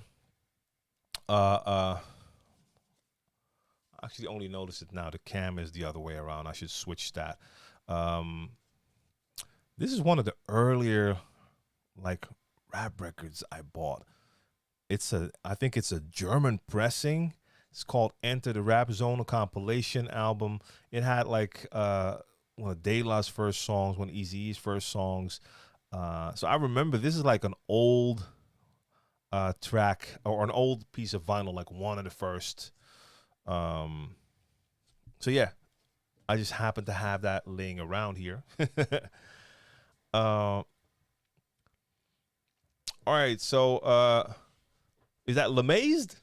Lemazed Afu? I'm gonna go with Lemazed right now. On Facebook. Oh, one second. Mixcloud, my people on Mixcloud, I'm so sorry. I did not check in again. DJ Knowledge in the building. Salute. And yes, I agree. That sounds like a job for two different DJs there. One rap, one EDM. I had to just give Mixcloud some love real quick. Okay, let me get back here. Watch a video of a gig you did a few years ago, and that inspired me to get turntables. You are the GOAT. All right. And made me a lot of money. Okay. That part is dope. I would never consider myself the GOAT. For sure. Definitely not. But I appreciate the love, and it's great to hear that you actually were successful. That's really dope. Let's see. Charles. How do you deal with having so many beautiful women around you while DJing? Or am I the only one with that problem? I honestly don't really have that problem. Like, in the sense of, yes, if you go and you play in a club, there will be beautiful women there. Not all the time, by the way. I've done plenty of gigs where beautiful women were hard to find, especially if we're talking about hip-hop gigs. Not to say that there were no women there, but like a lot of the hip-hop gigs that I played in my earlier years were pretty underground. Not a lot of beautiful women there. But if you're like in a more classy type of club situation, you have beautiful women there, but they're there. I'm in the booth. I'm working. So for me, I don't see how that could be a problem. Second of all, for most of my career, I haven't been single, so I haven't been looking. And I'm not a person who enjoys people in the booth. Like, I've seen that happen. Like, DJs, they'll have like girls in the booth. Like, if I have the opportunity, I'll give you the boot and kick you out. And I've had it happen during gigs that I was playing, and somehow either there wasn't security or security thought it would be okay, and all of a sudden you have like a chick or two in your DJ booth, like they're standing right beside you or behind you.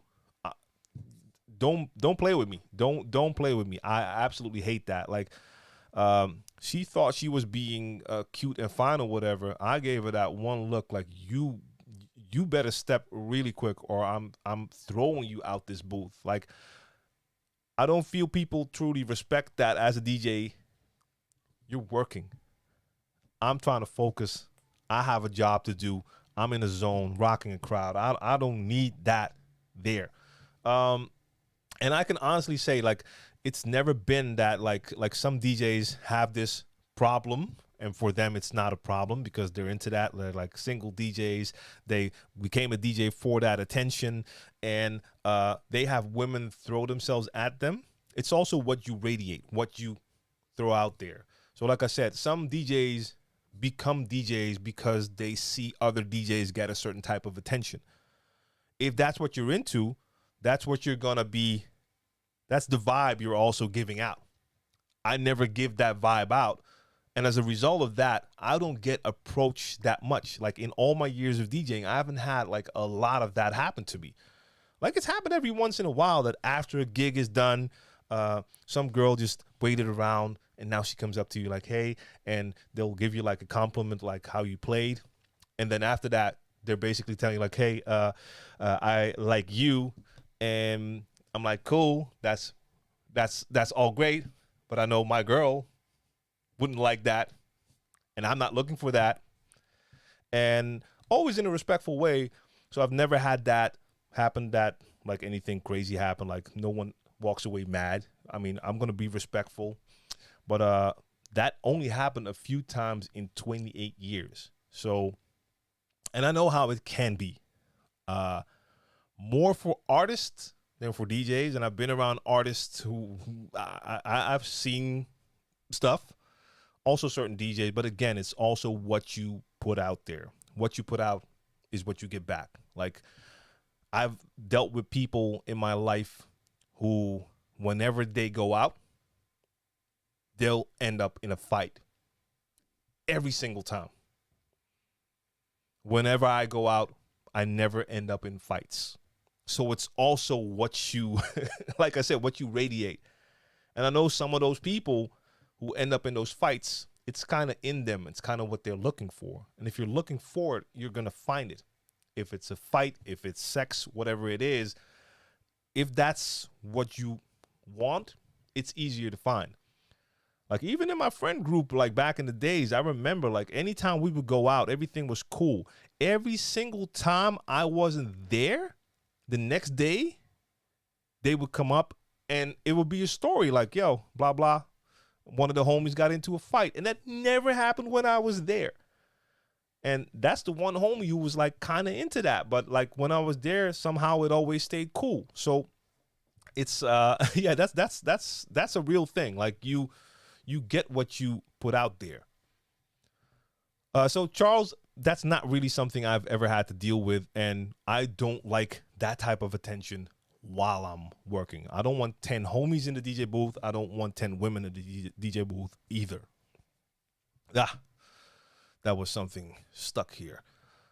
And I've even had it with my own woman. I want to say girl, but with my own wifey, that sometimes she would come along. And I would always want her to like bring like a girlfriend so they could go do something, because if she was just there, then that would kind of even take my attention away from my job, because now I'm thinking like, hey, she's here alone and I feel like I have to pay attention to her while I'm DJing. So yeah, I'm not really into distractions that way. Yeah. Oh, okay. So now wifey's in the chat. Okay, I see you. I see you in the side right now. So I guess you got the phone on. So now when this topic comes on, now all of a sudden I got that smiley face in the chat. I don't think I've seen you here yet. But yeah, that is what it is, though. Nicholas, what up? Nicholas Sugars. Selector 007, Trinidad, Tobago. Freestyle DJ as well. And I learned a lot from you. Oh, yay. Always dope to hear. Always dope to hear.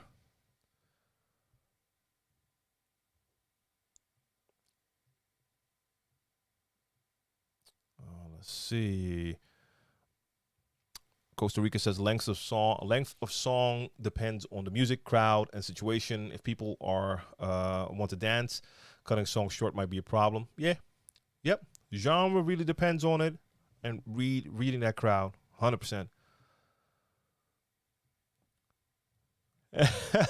Charles, I see you.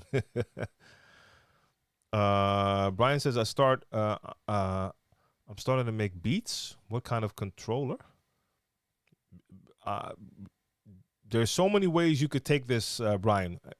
First off, you don't need a controller to make beats. You could just do that on a computer without any controller. So it really depends on what you're looking for. Like for me, for instance, I come from a background. I've done different things. I've made beats with just a computer.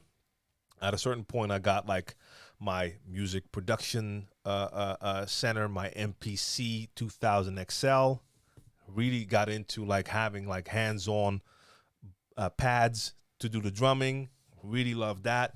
Moved on from that to using a computer with an MPD. That's basically a controller with pads. Now for me, it's machine, and I use that with my machine controller. I'm on the Mark 1, and we need the camera for that. That's the Machine Mark 1 here. Hopefully soon I'll be going through the Mark 3. But that's a controller, but you do not need that. For me, I love being hands-on using pads. And if you want to play music, like a MIDI keyboard is something that's also interesting. In my case, also Native Instruments, I use the M32, little MIDI keyboard. Funny, I must have done something here because all of a sudden they have dust on them, but I used them last week. That must mean there's too much dust here. But like you don't need that. So it all depends on if it's something you prefer to have, like that hands-on stuff. D6 is in the building. Sir D6, what up? Maybe you can help. Since I switched my streaming computer from Mac to PC, I get only sound from one channel or no sound at all. If I use the virtual cable with OBS. Ooh. I have no idea. I'm streaming on a PC, but I don't use the virtual cable, so I have nothing for you. I'm afraid. Daryl F. I appreciate that follow. So D6, no, I really don't know. And the boy, indeed. I mean, I've used Machine as a VST in several programs. Somehow, I don't really like it. So I know the option. I've done it in Cubase. I've done it in Studio One, what I currently use as my DAW. Somehow, it doesn't feel the same to me. So I still prefer to just work in Machine standalone and then export as audio to a DAW to continue there.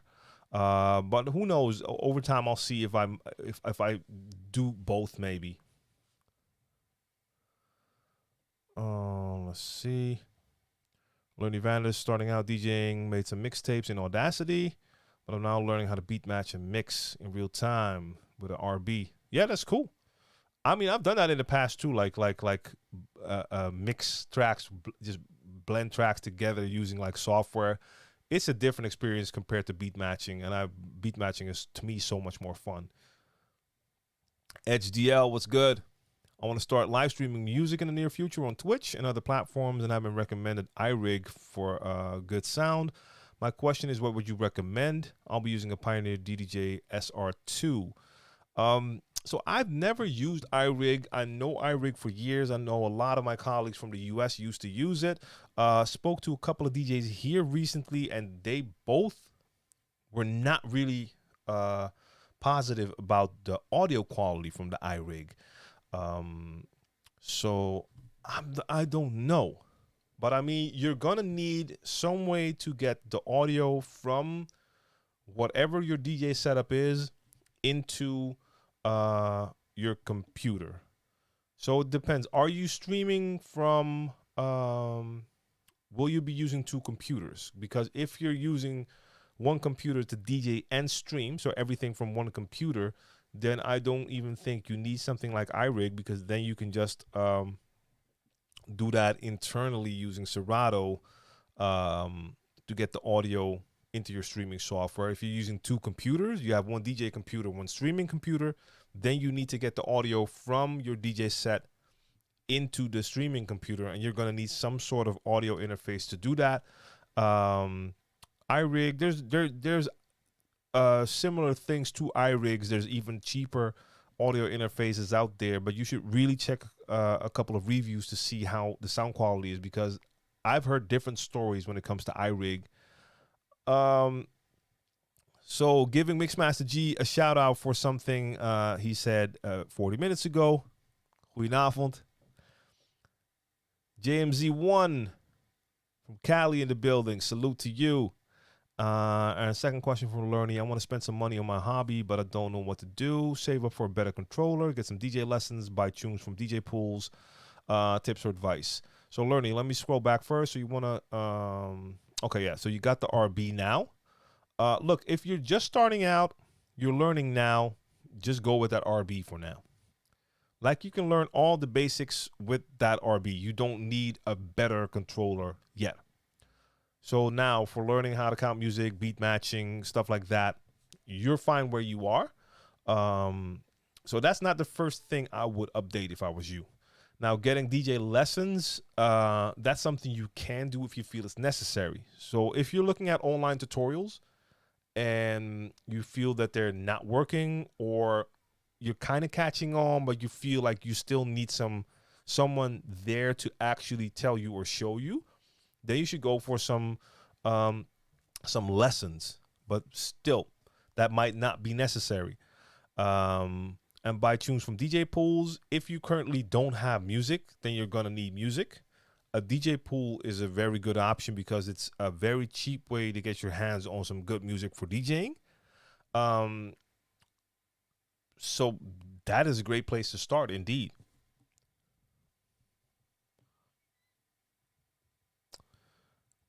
Let's see.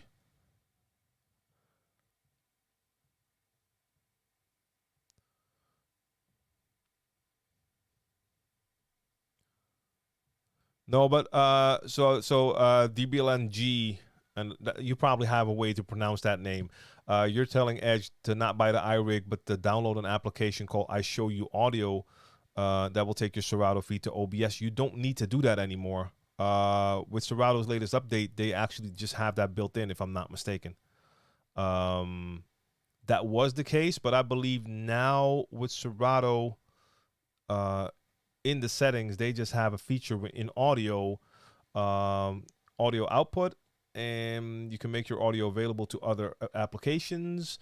And then you just select the virtual audio cable.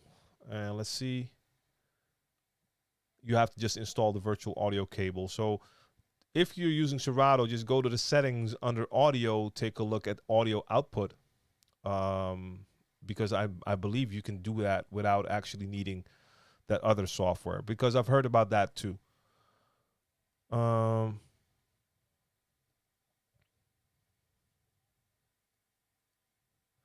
right, John, sorry I didn't see that earlier. With BeatSource, can you download purchased tracks? Yes, of course. Like, it's an online music store, so if you buy a song, then you actually download it and it's yours. The BeatSource Link subscription that I use to stream, that just allows you to use all of their music in your DJ software, but then you're not buying it, so it's not mine and I can't download it. But if I see songs in there, I'm like, yo, I need those in my actual collection. I want them. I want them on my hard drive. Then I can just buy a song and download it.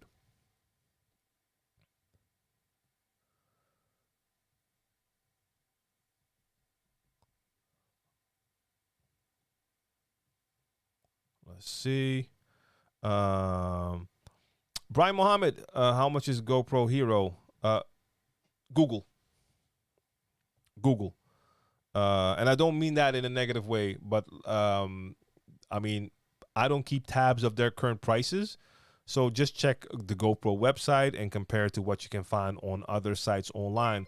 And there's different GoPros, so it all depends on what you need it for. I have the latest one is the 9. That's the one I have here. But until recently, I was using a GoPro Hero 5 for streaming as well. So it all depends. They have different features. Maybe you can use a basic one. You don't need everything that the 9 has, and then you can get a cheaper version. So it's not one price. You have different options. So take a look at the GoPro website to see which ones they have. Check their prices, and then maybe compare it to some other places. One Rough Rican was good. Was good. Good to see you again. And Azadlan, I appreciate that follow.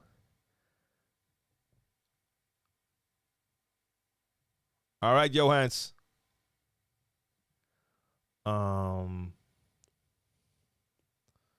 Let's see. Tanya says, my way of dealing with two distinct genres is to not only read the crowd, but read the bars as well. The bar as well. A few songs to turn out one group, and then switch so they go buy drinks while the other group takes the floor. Yeah. I mean, I would not like tire out the crowd. I get you, but I wouldn't like a situation like that, having like two separate crowds in one place. Ugh. But yeah, that's me. I mean, some DJs will be perfect for that, and in other cases, a venue might be better off having two DJs there. Hey, Skojo's in the building. What up? What up? Costa Rica says it may not be DJing, but when my daughters were looking for high school, a couple of them had classrooms with all PCs and controllers. This was about 6 years ago. Yeah, like I said, like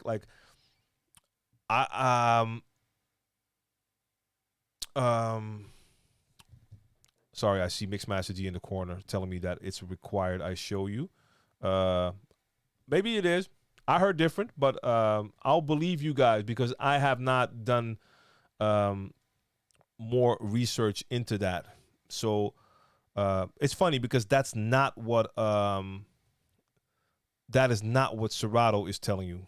Serato is like literally in the Serato settings. It says that you can hear it when you select virtual audio cable. Important install virtual audio cable in a link, or maybe if I click on that link it takes me to I show you. That's a possibility. I don't know.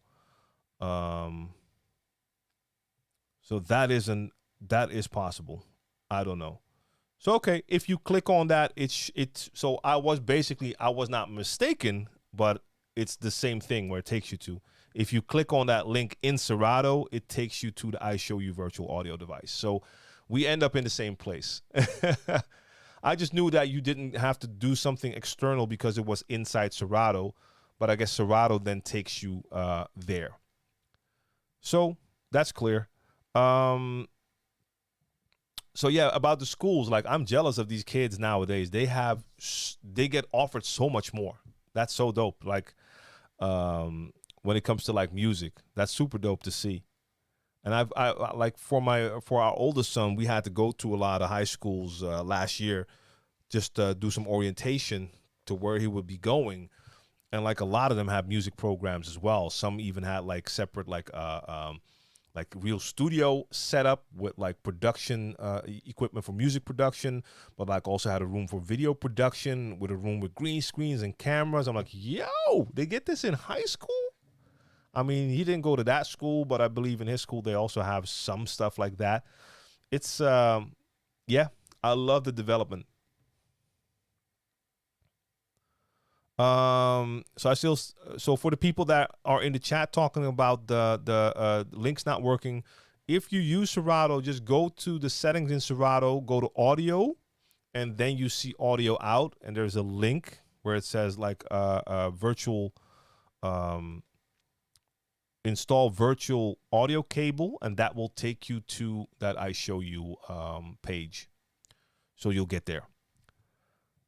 Anna9, what up? From France. Or is it Anonyme? Anonyme. And Rough Youth, what up? Salute, salute, salute. Azatlan asks, do you include turntablism in all your sets, like scratching and beat juggling? And has that art appreciation come back more in clubs? Yes, I do it on all my sets. No, the appreciation has not come back. I feel there's a lack of appreciation for it. I mean, I don't do it for the appreciation. I do it because I just love doing it. I just really love doing it. So I always like to incorporate it into my sets. There's not, I don't think in my last, I don't know how many years I've ever done a set where I didn't at least do a little bit of scratching. Like I've done sets where I really toned it down as far as like any sort of backspinning or juggling especially. But you're going to hear scratches just because simply for the fact that when I'm or when I'm doing transitions, most of my tracks I'll scratch in. So if I'm bringing it in on the one, I'm not pressing start or anything like that. It's going to be scratching and then bringing it in. But there is a lack of appreciation for that. Maybe it's come back a little bit more. I haven't really seen that here. A lot of DJs here don't do it. That's why I love the online thing, especially with streaming. You really get to be you, and hopefully people will appreciate that, will find you. Let's see. Myrtle, you can't finish the stream as it's midnight. You're probably gone now because that was a while ago. But yeah, see you next time if you are still here. Let's see. Nicholas Selecta again. Let's see. We play hip hop, R&B, reggae, dancehall, reggaeton, EDM, soca in our DJ segment at parties. Soca has originated in our country. Yeah, I've seen like some of the sets. I see that there's a lot of that incorporated into it. And a lot of DJs I've seen from there do play like all of those genres. So, and a lot of very energetic sets as far as I've seen. Sven, you're going to be gone as well already. That will happen if you're like 40 minutes behind. You're going to see people who tell you they're going. So if I greet him now, it's going to be too late. Einen schönen Abend. Well, you're not here. See you next time. Vinyl Touch says, while I enjoy turntables, I wonder what the DJ land would look like if CDJs came out before turntables. Well, never thought about that. I don't know. I don't see it working that way because if we would have been on the technology that is in CDJs, I don't think the turntable would become a thing. Yeah, we probably wouldn't have turntables.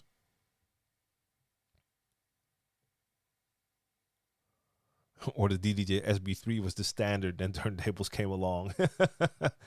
Or maybe the turntable will come along as some sort of niche thing, and some DJs would look into it and discover like, hey, this has a totally different feeling. But yeah, man, I don't know.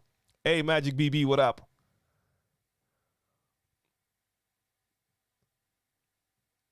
Collect the ski. Yeah, man. And we got DJ JC Miami. Thank you. I appreciate that. No, I don't only do R&B and hip hop, but that is my bread and butter right there. So hip hop and R&B, I'm a hip hop DJ at heart. That's where I started. It quickly became hip hop and R&B. Now I grew up listening to different kind of music, especially through my parents. So soul and funk was already in there. So when I play hip hop and R&B is the main thing. If it's a party where I can do more, then I might add some dancehall, New Jack Swing, which basically just is also R&B. But New Jack Swing, maybe some funk soul, When it comes to like electronic music, I really like UK garage, some electro. Um, I like dubstep as well. I don't have many opportunities to play it, so I like a lot of different genres. But hip hop and R&B is always the main thing. Brian, I did not go to a DJ school. I had to teach myself how to DJ. At that time, you actually didn't have DJ schools. So I've been DJing for 28 years. 28 years ago, we didn't really have DJ schools. Now, some people had a mentor, and I've had many people come up to me like, hey, would you be my mentor? At first, I didn't even understand what they were talking about because I never had a mentor. I just saw a DJ in a music video, heard scratching. I was like, what is that? We had turntables at home, not DJ turntables, but just a regular turntable because you bought your music on cassette or vinyl. At a certain point, I was able to connect two of our turntables here so I could hear two records together. I was like, okay, this is very interesting. And I had to teach myself just by listening to records. And I knew how to drum, so I had rhythm, but I had no teacher, no DJ school because that just wasn't really here. When you play hip hop, do you mix old school hip hop and new in the same set, or would you do them in different sets? Both. I mean, come check my live sets on Monday or on Friday, twice a month on Friday. Because yeah, I mean, I play both. Now, sometimes it's hard to mix them because a lot of newer hip hop, not all, but a lot of newer hip hop has a different vibe and a different tempo compared to if I'm playing like 80s, 90s hip hop R&B. But there's enough crossover ways to mix the two. The ruckus. Bring the mother ruckus. What up? T2, the L2, the M. I was a passable scratcher with both hands back in my vinyl days. Trying to get back into it. Currently heavy-handed as hell. Opinion: jog / deck strong hand or fader strong hand. Ooh, for me that's both. Like some scratches, I just need to have my right hand on the vinyl or on the jog, left hand on the fader. And with others, it's the other way around. So for instance, I do most of my like just babies, chirps, and whatever, maybe scribble type stuff, cutting, like fast stabs. I'll have my right hand on the platter, left on the fader. Flare also, by the way. But when it comes to like transformers and stuff like that, I love to have my right hand on the fader, left hand on the vinyl. So you really have to try out and see what works for you.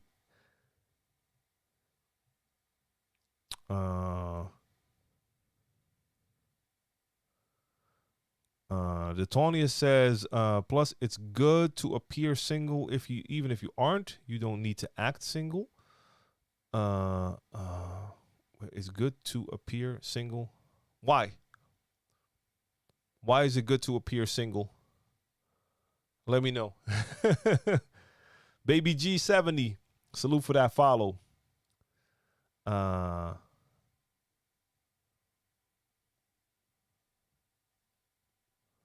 So yeah, the Tonys. I see the Ruckus has the same question. So I don't understand that why you should appear single.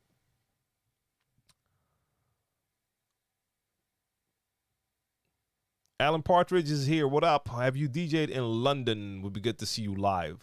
No, I actually haven't. London is still on my list. I've been to a couple of places outside of the Netherlands to play, and London isn't one of them. I've done a little DJ thing, but that was a shoot for Denon that I did in the UK, but that wasn't in London. But that wasn't a DJ gig. I've been to London once, way back in the days. Yeah, that would be dope. One day. I mean, I see that happening one day for sure.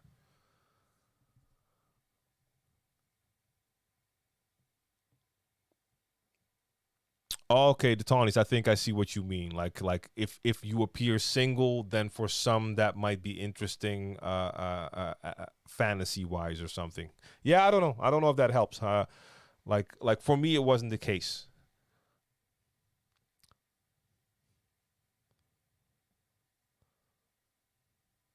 Yeah, so I think that was the. I think that one was mentioned last week. I see Mixmaster D is talking about the Behringer UC8 222. Best audio box, very affordable. Like I think last week someone was also talking about a Behringer. I'm not sure if it was the 222, but it was something like that as well. Um, so instead of an iRig, right?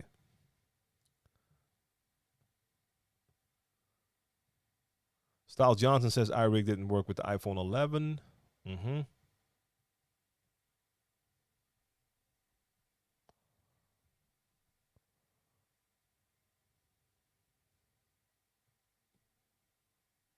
Patrick Sohn, what up? Bought my first 1210 2 weeks ago. I'm currently still training beat matching, but it works with your videos. Dope. Dope, dope, dope. Have a lot of fun. I mean, I know you're going to have a lot of fun. Earl Whiff is in the building as well.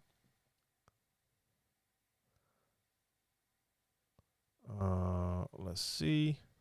Fly DJ Eli says, I use 2 MacBooks for streaming with an iRig 4K streaming device with great results. However, I'm interested in knowing how to run it through Serato without the need like DJ TLM was suggesting. So I think that's already come by, right? So just take a look at Serato. Take a look inside Serato, settings, audio out.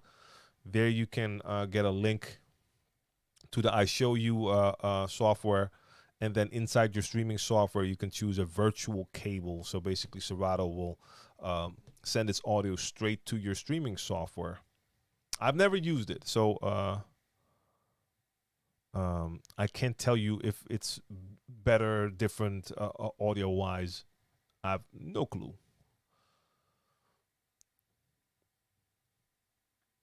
Rob Art, what up?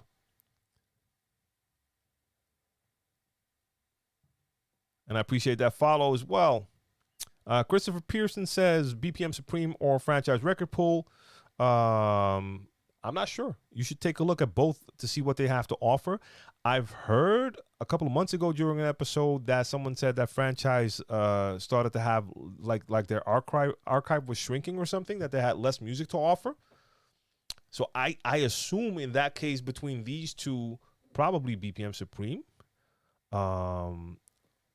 I haven't seen franchise in quite a while, so I'm not familiar with what they have anymore. BPM also not that. No, I've seen that I think last year. Franchise was years ago, so I'm not sure. Mr. September 71. I see you. I appreciate that follow. Patrick is saying, I'm currently trying to figure out how to do a nice transition between two genres, like 80 BPM, 80 BPM electro at 80 BPM. Okay, whatever. 80 BPM to 130 techno. Okay, so that is not. So Vest, the question was BPM Supreme or franchise record pool. And I said, I heard like someone said a couple episodes ago that franchise, like, they didn't have as much music as before. That's all I know. But that was the question, BPM or franchise. So 80 to 130. Look, either it's going to be something where you just take one out, echo it out, do something with it, and then just start the new song, because those BPMs are really far apart. It's not, you can't even do something with like a halftime trick. That's still too far apart. Oh, wait a minute. Sorry. Okay, so it's the other way around, Vest. So you say franchise is better and BPM lost a lot of back catalog. I thought it was the other way around, but so the BPM is the one who lost a lot. Yeah. Okay. Well, listen to Vest in that case. I believe him when it comes to that, for sure. So, Patrick, with those transitions, and you're on vinyl as well, right? Yeah. Look, if your mixer has some sort of effect like an echo, I would try to echo it out and go into that different genre. It's so far apart. And you don't have options to like do loops and change the tempo of the loop and stuff like that. Um, yeah, because that's just really far apart.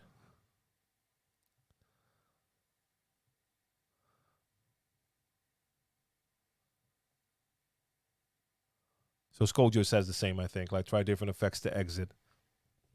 Sorry. So either an echo or maybe like if you have like a crazy reverb and then do a backspin it and have a loud reverb, something into the next.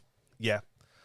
It's not going to be the prettiest thing there is. So make sure the track you bring in is something that's going to get the crowd. I think that's important. Hey, Road Dog, what up? What up? What up? Mr. September wants to know, do kids today dig in their parents' records crates the way I did in my parents' old crates? I think the answer is if their parents have record crates, they might, but a lot of parents just don't have record crates. It's clear to me that there's like a whole generation now that is just not even familiar with what vinyl is. Like in some cases, it's even that scary that they don't even really know what a CD is. Because you have to keep in mind, like most car stereos nowadays aren't packing CDs, like a lot are with USB, stuff like that. Computers are not coming with drives anymore a lot of times. So I've seen like kids who are even looking at like a disc, like, okay, what is that? Because they're consuming all their media through phones and tablets and computers without discs. So vinyl, I brought vinyl to my son's school when he was still young, when he was younger, and like half of the class was looking at that piece of vinyl like, what is that? How do you put this in your phone? What is that? So yeah, some parents might have a collection, and I'm sure if they have, then they'll probably show their kids what it is, but it's a different time. D-Rec, the next Saturday Super Session will be in the last quarter of the year. I don't know which month, but I'll probably be announcing it either in October or November. So, yeah, that's going to take some time before I do that. Costa Rica says, if you use a virtual cord, would you be able to record a stream without including talking?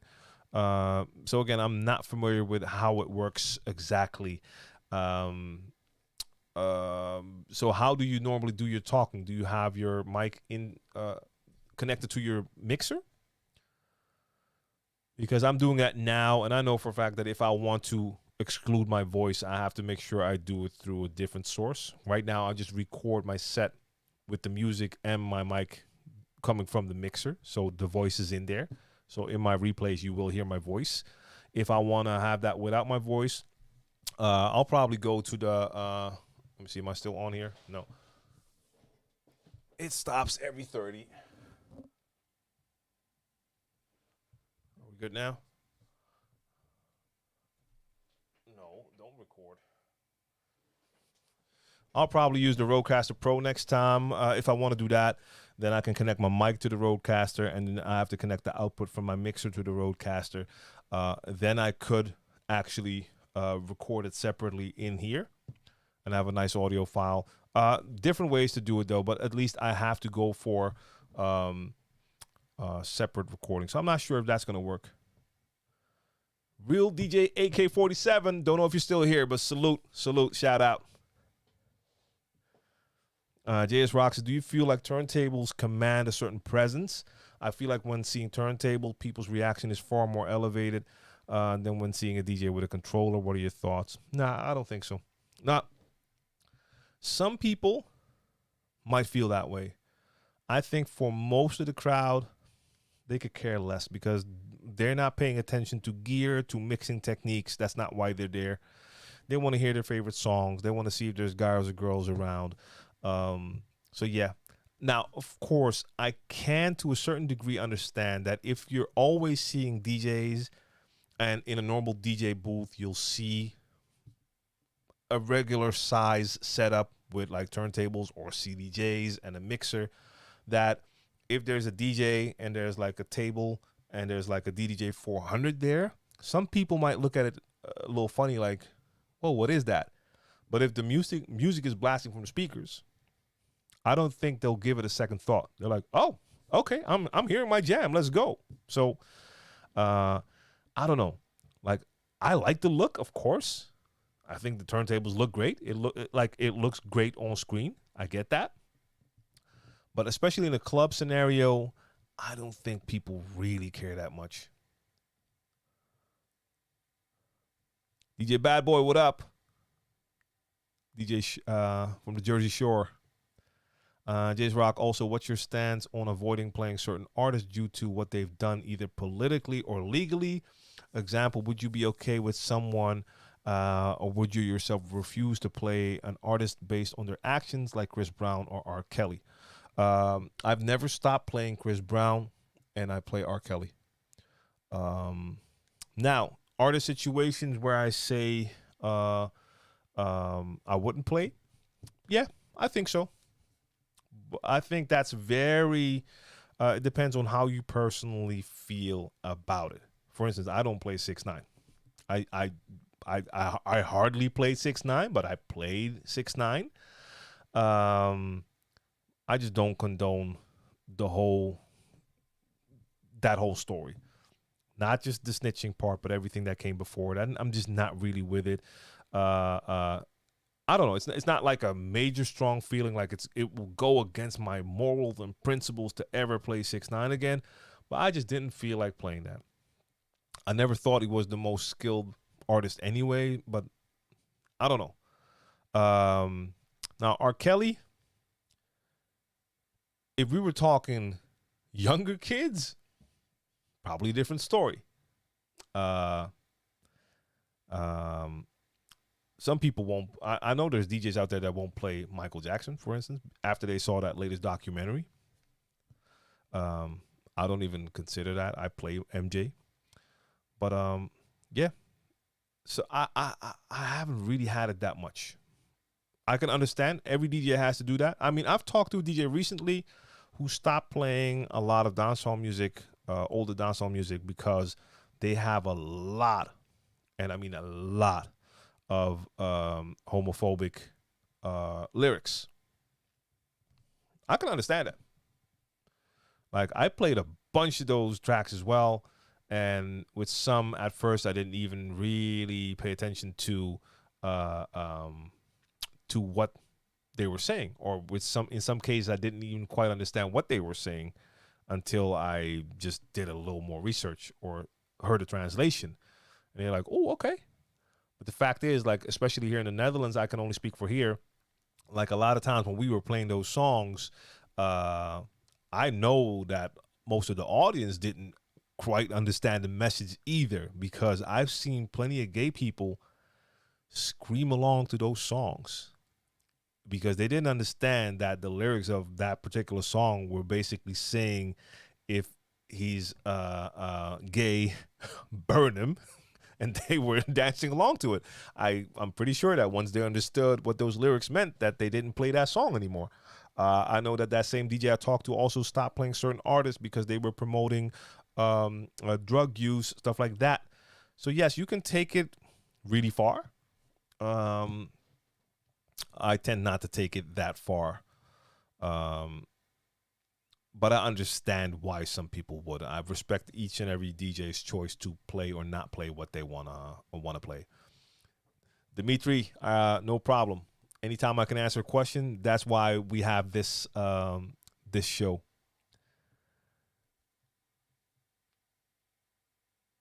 Gio wants to know, are your external drives exFAT formatted? The ones I have here, not sure. I'm not sure anymore.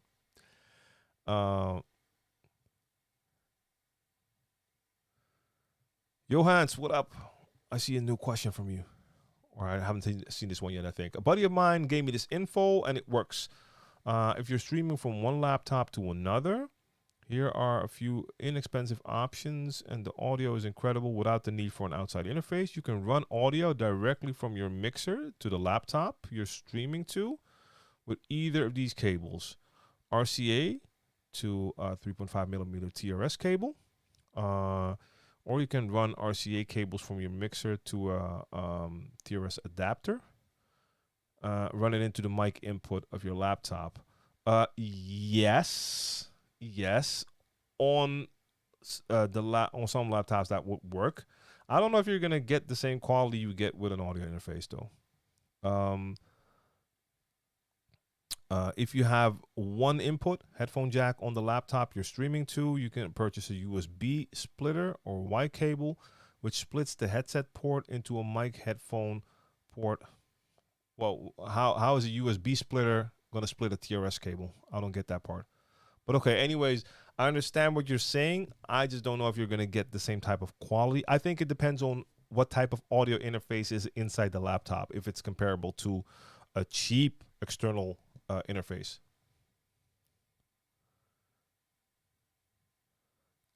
Fly Eli, he's talking about Monday, the N1 mixtape. Yeah, man. That was from episode 5, right? Mixtape 5, the CNN track, the primo track. Yeah, some tracks when I hear them, I automatically think of certain N1 mixtapes. Those are kind of ingrained in my memory. Watch those a lot. Super dope. Brian Muhammad, I don't know if that question is for me. If it is for me, I'm not from Germany. If it's for someone else, then it's for someone else. If it's for me, I'm streaming from Amsterdam, born and raised in Amsterdam. That's the Netherlands. Germany is nearby. Those are our neighbors, but I don't live in Germany. Patrick has one important question. What is better, stereo queuing, one ear stereo, one ear headphone, or use the split queue function on the mixer? Learn both. Find out which one you prefer. I love playing with one ear out, one ear in. But sometimes I don't really have that opportunity. For instance, on Monday when I was streaming, I ran pretty late. And I can't make a lot of noise here. So at a certain point, I had to turn my speakers off. At that point, I had to start doing everything inside the headphones. So it's good to learn. I played in clubs where they just did not have a monitoring system. Okay, then you only have your headphones, so you better learn how to do that as well. I don't like it a lot. I don't prefer to play that way, but if you have to, it's good to know how to. DJ Dan Trick, what up? Salute to you. And let's see. Scroll.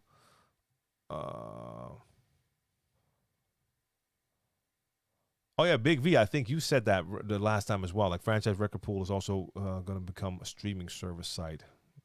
I heard something. Someone mentioned that before. Let's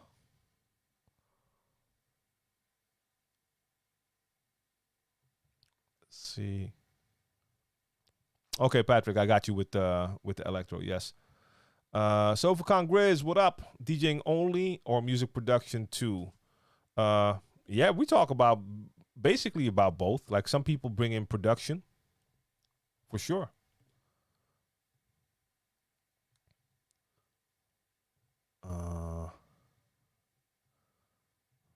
Let's see. Costa Rica says kids don't even know the term aux cord. Yep. TT, TT asks, how do you go about booking clubs, bars outside of your state? Do you think it's based solely on the amount of followers on Instagram? Well, first off, I don't live in the States. I don't know anything about different states. So maybe someone in the chat can talk about that. And do you think it's solely based on the amount of followers on Instagram? I don't think it's based on that at all. Now, social media presence can probably help. Some promoters say yes. I've seen plenty promoters say that they don't really pay attention to that at all. A lot has to do with networking as well. If you know DJs in another state, you can hook them up with gigs in your state. They can hook you up with gigs in their state. Yeah, but I find it hard to answer that, I have to say. Uh,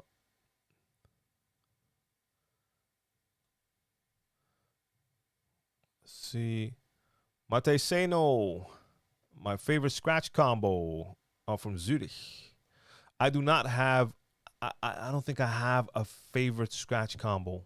I mean, I just start scratching, and there's probably a lot of scratches that come back a lot of times, but I don't think I have a favorite.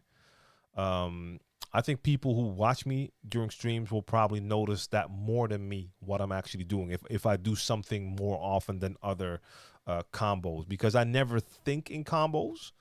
I just start scratching and patterns will happen, but it's basically the same way I DJ freestyle. My scratches are also freestyle, so I've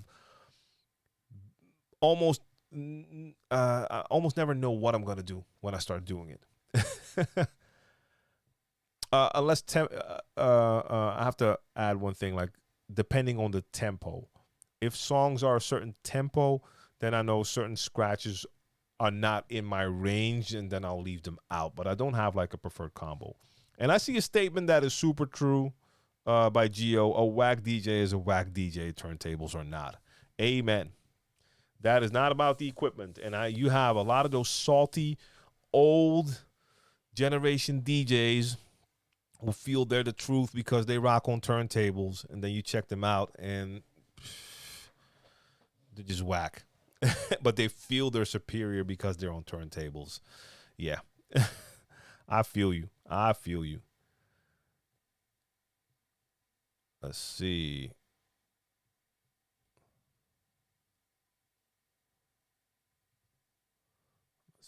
Let's see. They're talking.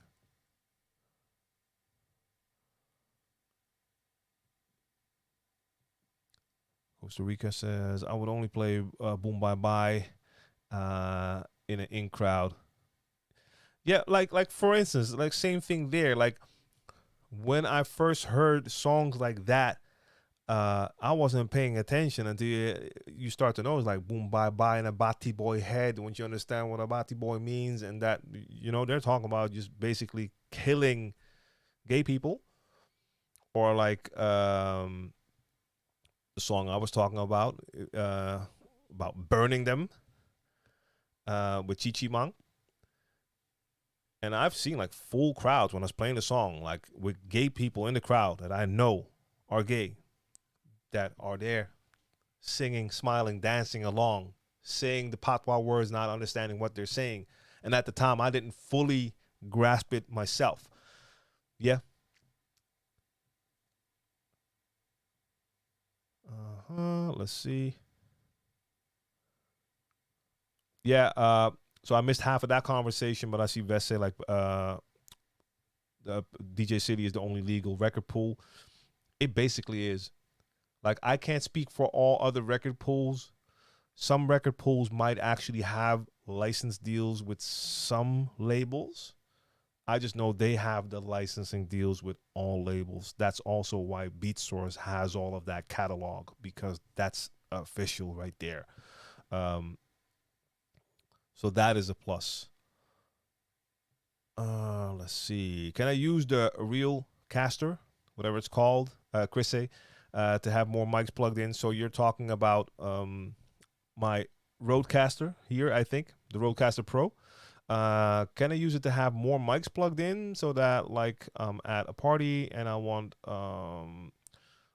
let's see, one more artist, one singing their music on my DJ mixer. No. Like for a like this right here, this is really a podcast production unit.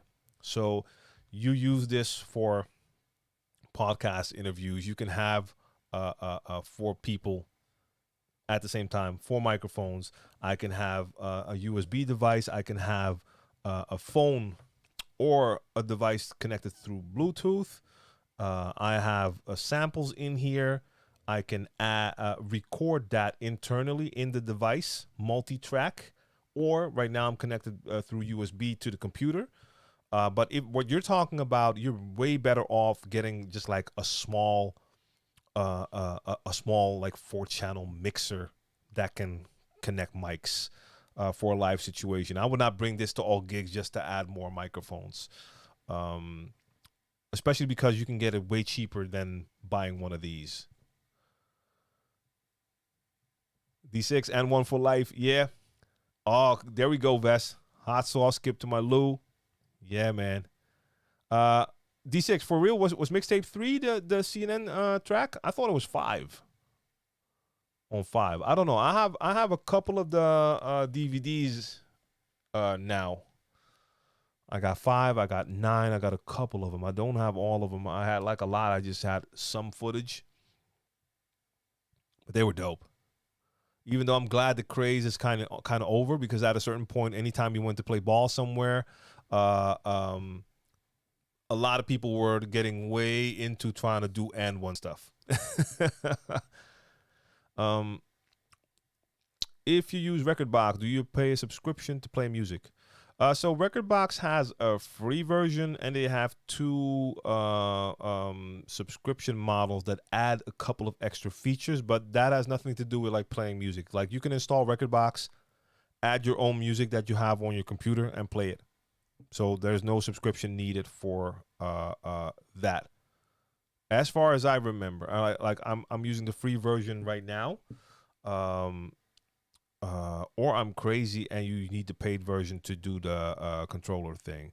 Make sure you check Rekordbox, the Rekordbox website for a second before. I don't want to speak out of place. Like I'm using the free version, but I'm currently only doing like music management. But I do believe that you have hardware that will unlock it to work. I have to try that out again.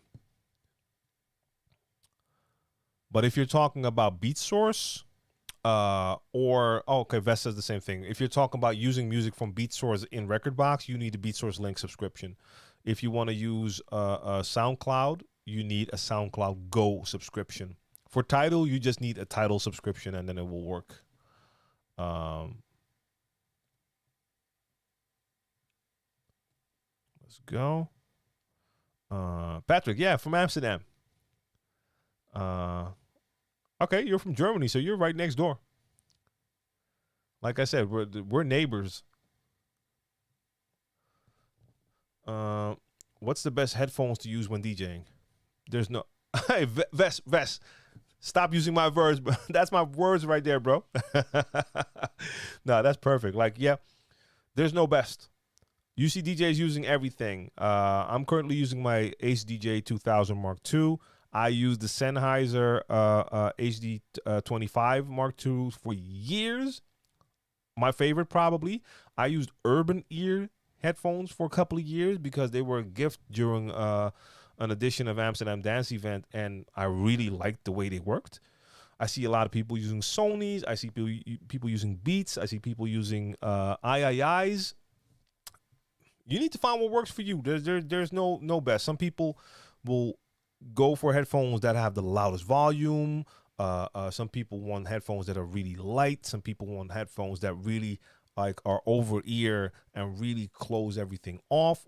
Some people prefer like open ear so they can still hear more stuff. I mean, I would say you can't go wrong with like an HD 25. You can't really go wrong with an HDJ 2000, but there's so many out there. Sofa Khan has a production question. How do you take a loop for an A section and change it for BC and an ABC song structure? I have absolutely no clue what that means, to be very honest with you. I've never heard someone talk about song structure in that particular way. So I don't know how, if you have a loop for an A section, what that would mean. That's crazy. I love to learn, so please let me know what that means, because I'm not a production expert, but I've done stuff, I've seen stuff, and this is a new type of terminology for me when it comes to like song structures. So I'd love to hear more. And yes, others prefer more bass heavy or in ears. There's so much going on. You can have so many options for headphones. Oh, wait, what's going on? How do you get better as a DJ when your mixes are flawless? Are your mixes flawless?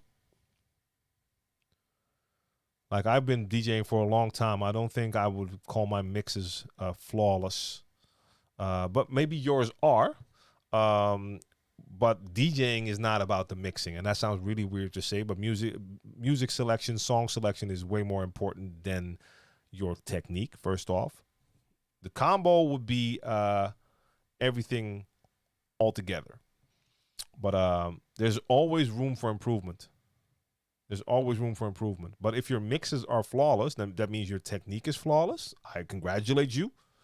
But how are you when it comes to your song selection, reading the crowd, that sort of stuff? If that's all working, then maybe you want to start adding some new stuff. Maybe you want to add scratching as something that you add to your skill set, or other interesting tricks that might enhance your set. Yeah. So I see a question here. Why do you prefer PC over Mac? Why would you assume that I prefer PC over Mac? So the answer is I use both. And the answer why I'm currently on headphone wires stuck in my chair. Get out. There we go. The reason why I'm currently on a PC is it was more affordable for me to build a studio computer, studio PC, compared to buying a Mac. I've used Windows computers for years. I've used Macs for years. I will be buying Apple again.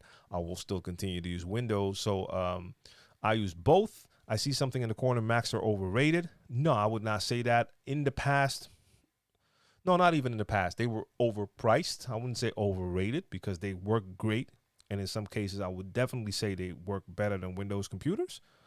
I've had less issues with Macs compared to Windows computers in all my time using computers. The price was just an issue. Now, with a lot of the new M1s, that argument is out the window as well now. So I think it's going to be, they're going to probably take more ground now. Yeah, I really prefer to just use both and whatever works at the time. Like, building my studio computer was just way cheaper than buying a Mac at that time. And I love my studio computer, but I need a new DJ laptop. And that next one is most likely, like 99.9% going to be one of the M1 Macs. Might just be an Air because I don't need it for all the rest of the stuff, even though it can do a lot of that stuff too. But their price, they have a great price point right now. And one is the origin of Hero Ball. Nick asks, is the DDJ 400 good for beginners? Yep, it's a great entry-level controller. There's a lot of great entry-level controllers, but the DDJ 400, it's been around for a while now, but it's definitely still a nice controller. Lamumba wants to know, have you heard about any issues with the Pioneer SRT 1000 jog wheels? Mine seem to need extra pressure applied during certain scratches or to sound releases.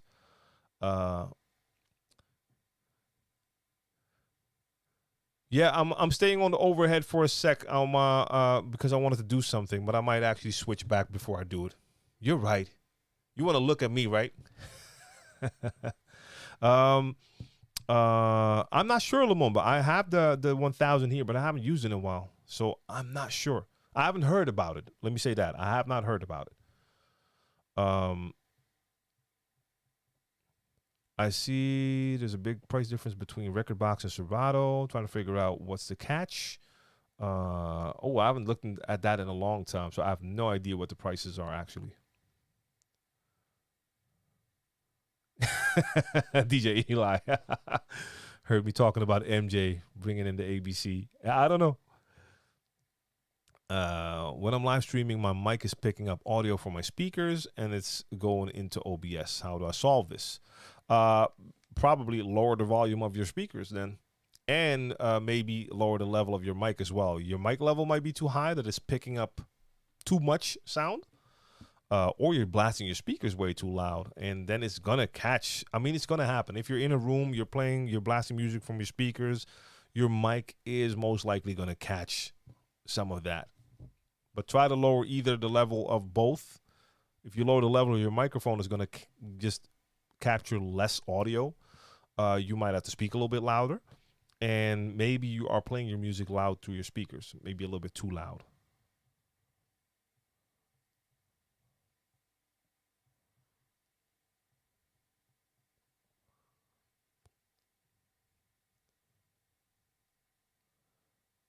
There you go, Costa Rica.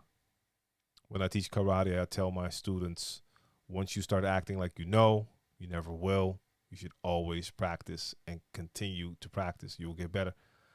I know I still have plenty of room to learn. So, I mean, that's why I was a little surprised to hear someone say, like, hey, my mixes are flawless, because I still don't even think that of my mixes. But, I mean, there's nothing wrong with feeling like you got a great level, but there's definitely, yeah, so like working on scratching, reading the crowd, perfect. Because at the end of the day, again, technique is dope, but unfortunately, it's not as appreciated as it should be. So even if your mixes are flawless, a lot of the audience is not really going to pay too much attention to that. Maybe there's a couple of like real interested people or experts that will hear the difference, and they're like, hey, those mixes are flawless. The rest of the crowd is focused mostly on the tracks that are being played. Unfortunately, I would love to see skills get more appreciation. Unfortunately, it's not the case. DJ, I want to say DJ Ulian, but I guess it's Julian, but maybe it's DJ Ulian. Do you have a tutorial on how to export playlists onto a USB through Rekordbox, because the playlist goes on my USB, but when I plug it in my CDJ, it says error. Okay, so when you're in Rekordbox and you go to your playlist and you right-click and export and you choose your flash drive, it is exporting to the flash drive. I mean, maybe it'll come in a little bit later.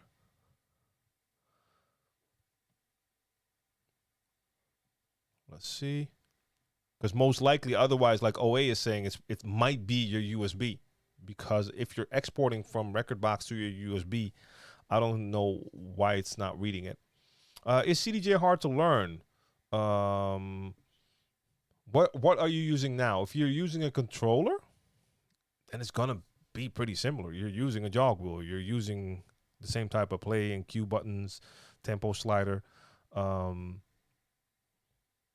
So from a controller to a CDJ is like less of a difference compared to going from a controller or a CDJ to a turntable. I've had a little bit of an issue with my Flex 6 jog wheels, the step down from the SRT. I'm thinking of changing it because the warranty on it. What's the problem? Let me check. I still have to play on them. I have the Flex 6 right here, but I still need to play on it. So yeah, like OA is saying, maybe it's formatted the wrong way, because for CDJs, FAT32 is needed. Otherwise, it might not read it. That could be the case. Okay.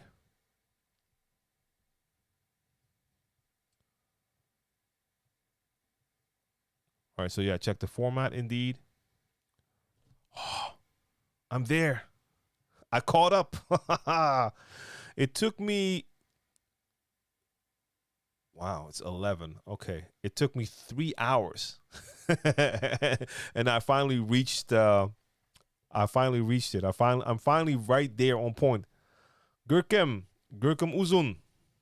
Follow you closely. You're great at this. Are you on Twitch? Yeah. So currently, I'm on Twitch, Mixcloud, Facebook, and YouTube, and Twitter. That's where I'm streaming now. My mix streams that I do are on Mixcloud, Twitch, and Twitter. So you see the handles coming by on the screen. So it's DJ TLM on Twitch, DJ TLM on Twitter, DJ TLM on Mixcloud. Wait, who are you talking to? Your time is set 1 hour behind? What are you talking about, Vest? Where? Where's my time 1 hour behind? Or am I missing something here? If you're talking about the one in the chat. Wait, let me see. Okay. I thought I never know because I'm always trying stuff with overlays, or it's like, wait a minute, is something happening there? Am I missing something? Like a lot of little things will go wrong. Let's see. How do you promote yourself to get booked? I mean, the first thing, you just need to make sure you're out there. Let's just start there. So as far as promotional material, we're talking mixes, and if we're talking about performance-wise, live streams, but make sure you have material out there so you can send people there or people can discover that. Beyond that, networking is still what needs to happen. People need to know you exist and need to know what you do. In this case, most likely, most of the networking will be online. But beyond that, if there's a chance that you're in a part of the world where things are opening up or are open already, you need to start heading out to the places where you want to get booked. So you are there, and people meet the people, meet the bookers, the owners, the DJs, wherever you can, and start networking. That is an important part as well. So you need to promote yourself. Nowadays, you need an online presence as well. But people need to, if you network with people, they need to be able to go somewhere and hear your stuff, see your stuff, all of it. That is part of it. I mean, it's a little part. There's probably a lot more. I think that's the basics, though. Yeah, Lernie. Het is me gelukt. It worked. Hey, Skady Turner, what up? Side question. How long do you practice? What? No. I was reading someone else's question. I don't teach karate. Karate. I don't teach karate. That was Costa Rica who said that, right? I'm pretty sure that was Costa Rica who said that.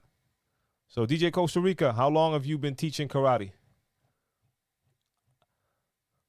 I don't teach karate. I've had a couple of karate classes when I was very young, but that's not me.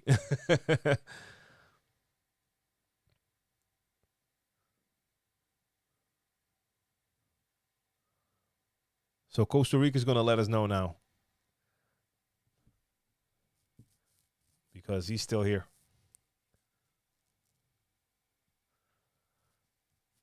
Okay, so while I'm at it and while I finally caught up, okay, so Costa Rica is like an OG, teaching since 92. So while I'm here, we've been here all the time. I received a couple of packages in the mail today. Let me turn the camera back on. That's a great sign of how long it's been. Received a couple of packages from a company who reached out to me about a universal mic and camera arm stand. And the funny thing that was kind of confusing to me, I'll get it up on screen, is the brand is called Hercules, but this is not the same brand as the DJ company, I think. Because I've had contact with their DJ company, and that is not this. But anyway, they have like a stand. It's for podcasting, but it might be interesting for live streaming.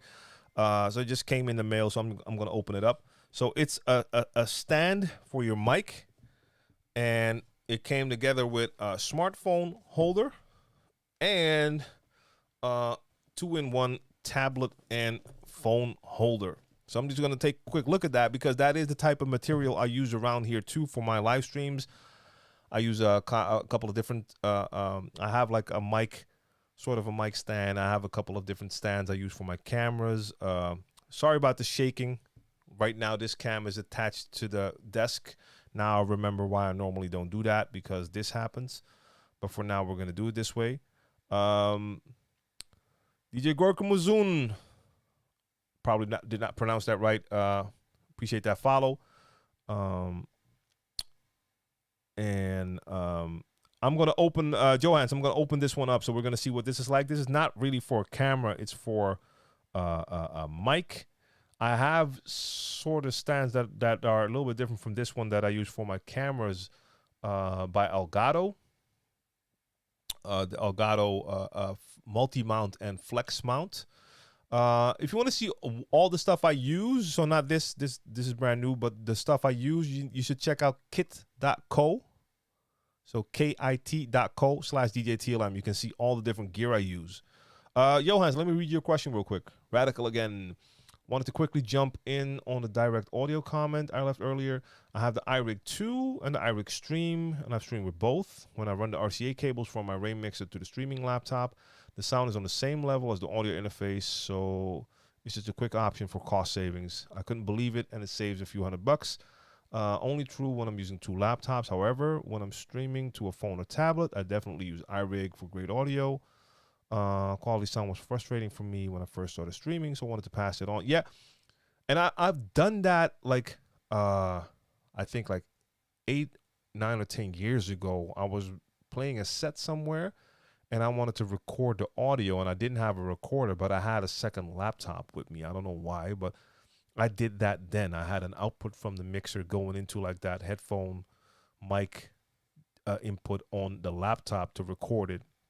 And it did work. I just don't remember if the quality was that good when I recorded it then. So, okay. Let's just take a quick peek at this.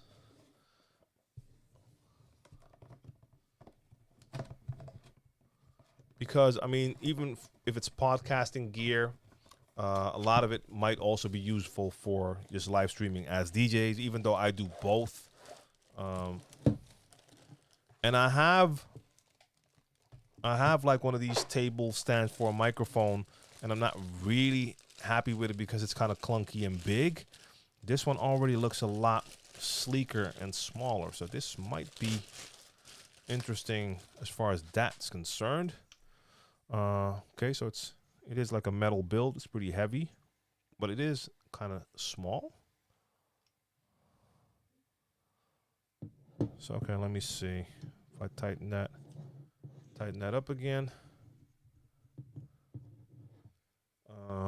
Let's see. Okay, so this is the table part. Oh, okay, so they're using sort of a clamp setup here. So that's different from my other stands that I have here. Okay, well, it's big enough to fit the desk here. So I might just attach that in a sec so we can see how that works. What does this do? Okay, so that's for tilting. So it can be to the desk and you can go up and down with it. Okay. But is this the entire length? Yes. Okay, so it's pretty short, I think. Let me attach it to the side real quick. Oh, you know what? Let me do it here so you can actually probably see it. Let me move my chat window for a second. Otherwise, I don't know what you can and can't see. Okay, you won't be able to see this. I'll move the GoPro a little bit, or the M50 a little bit in a second. Hold up. Let me attach this first.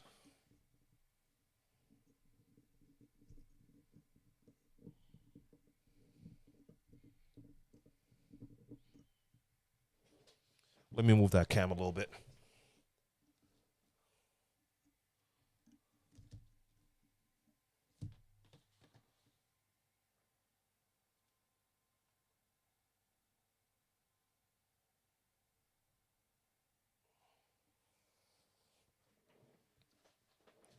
All right, that's enough.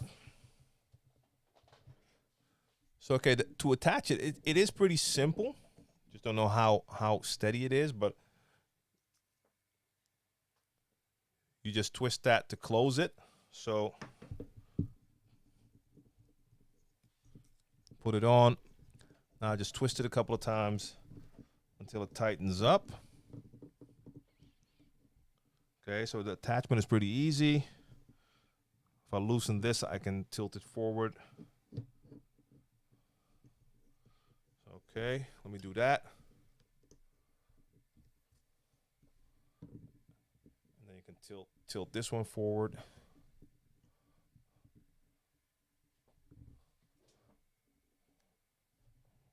I can see I can do it like this too now. We don't have to do the overhead. Okay. It's pretty short. That's my only thing when I see it now. Because there's not like an extra part inside that can come out. If I compare it to what I had here. Let me grab the other one that I have just to compare the two for a sec. And oh wait, just drop your next question. I'll get to it in a sec.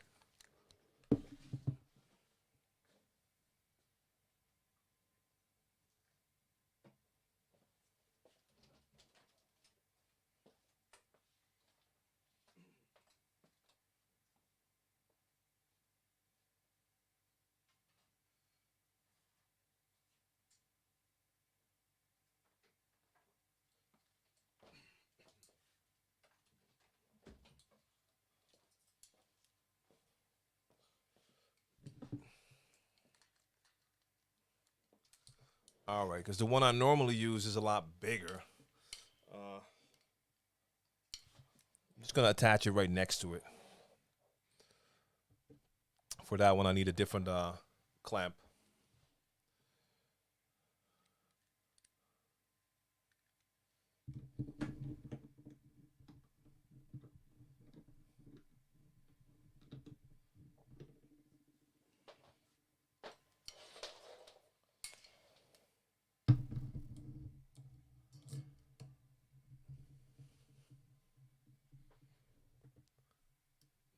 Yeah, that's a lot bigger. That actually won't even stay in place without a mic on it. It'll just tilt up.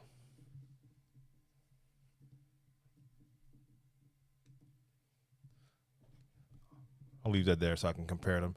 Let me see. All right. Always got to go to work. Costa Rica, see you next time. Not a lot of the new songs have a great kick sample to scratch. So it limits my ability to scratch. I don't have that experience, actually, that they don't have a great kick to scratch, honestly. On top of that, I don't really scratch with kicks unless I like when I'm scratching the beginning of a song to bring it in. Then if there's a kick there, I'm scratching with the kick. But if I'm in the middle of a transition and I want to do some scratching, I don't look for the kick for scratches. I look for a different sound within the song to scratch. And if you're talking about just grabbing a sample to scratch, then I would never use a kick. I would go for something else, like a vocal or a sound. Yeah. Yes, Sven, we're still here. We're still here. And I finally caught up, so I see your comments straight away. So yeah, that's it for me. Like if I need a scratch sample, I'd rather have something that is like a sound or a vocal or noise instead of a kick. Kicks I can grab from any track while I'm playing the DJ with. So okay, so I have the stand up now. So to be honest, I mean, I do like the fact that it's not as clunky like the big one I have here. You have more of a flexible movement to it, but it's just so big, and I don't really like the way it works. What I do like about this one is it has an internal XLR cable. This one doesn't. It does come with like a couple of it has like a couple of Velcro straps on it, so you can just strap the cable alongside, also at the bottom. So I like the fact that it's small. This takes up a lot of space. This one attaches faster, but it is a bit shorter. So for a podcast, I think that will be okay. But it depends. Like, for instance, with this one, I can probably attach it all the way to the side, all the way here, and it still reaches. With this one, I wonder if it would still reach. I'm not sure about that. So Sven, oh, you missed that. So no, I did not know the track by Latun, but someone else did mention what kind of genre it would be. So always says, how do you identify samples to scratch with within a song? Like you can scratch with anything. So if I'm when I'm doing a transition, so I'm playing one track and it's time. So I bring in the new track during the chorus. So on that one, I bring it in. I'm mixing. And when I get close to the end of the chorus, most likely I'm going to look for something in the vocal. And whatever word in the vocal I hear that has a good sound to it, I just hold it there, bring it back, start scratching with that sound. It happens on the spot. So if I hear a vocal, I'd rather have a word that's a little bit longer than a real short word, and something that has a lot of some sound to it. So the doesn't have sound, but if someone has a yeah or something, that's going to be much more usable. But you don't always get a yeah, so I'll take whatever I can get. And sometimes you won't hear a lot in a song that's really great for scratching. I've had it happen a couple of times on Monday as well, that I grabbed something and I was like, okay, I need something to scratch now. And then it's just going to be like the snare drum, because that has a nice higher pitch and a sharper sound compared to a kick. So whatever I can grab, basically. But I would prefer something like a vocal compared to a drum sound, because there's already a lot of drums in the beat playing. I'd rather have a vocal to scratch over it, or just something like that. Or sometimes there's like an instrument in there that has a nice sound. So yeah, let's so before I forget, let's grab the next item here. This is a smartphone holder. I have something similar, I think, because I have like a smartphone holder here that I can attach to a clamp, and that can work. Oh wait, that's a very good idea. So I'll just go through that process and show that on video. So I have to write that down to add that to the list. Yes.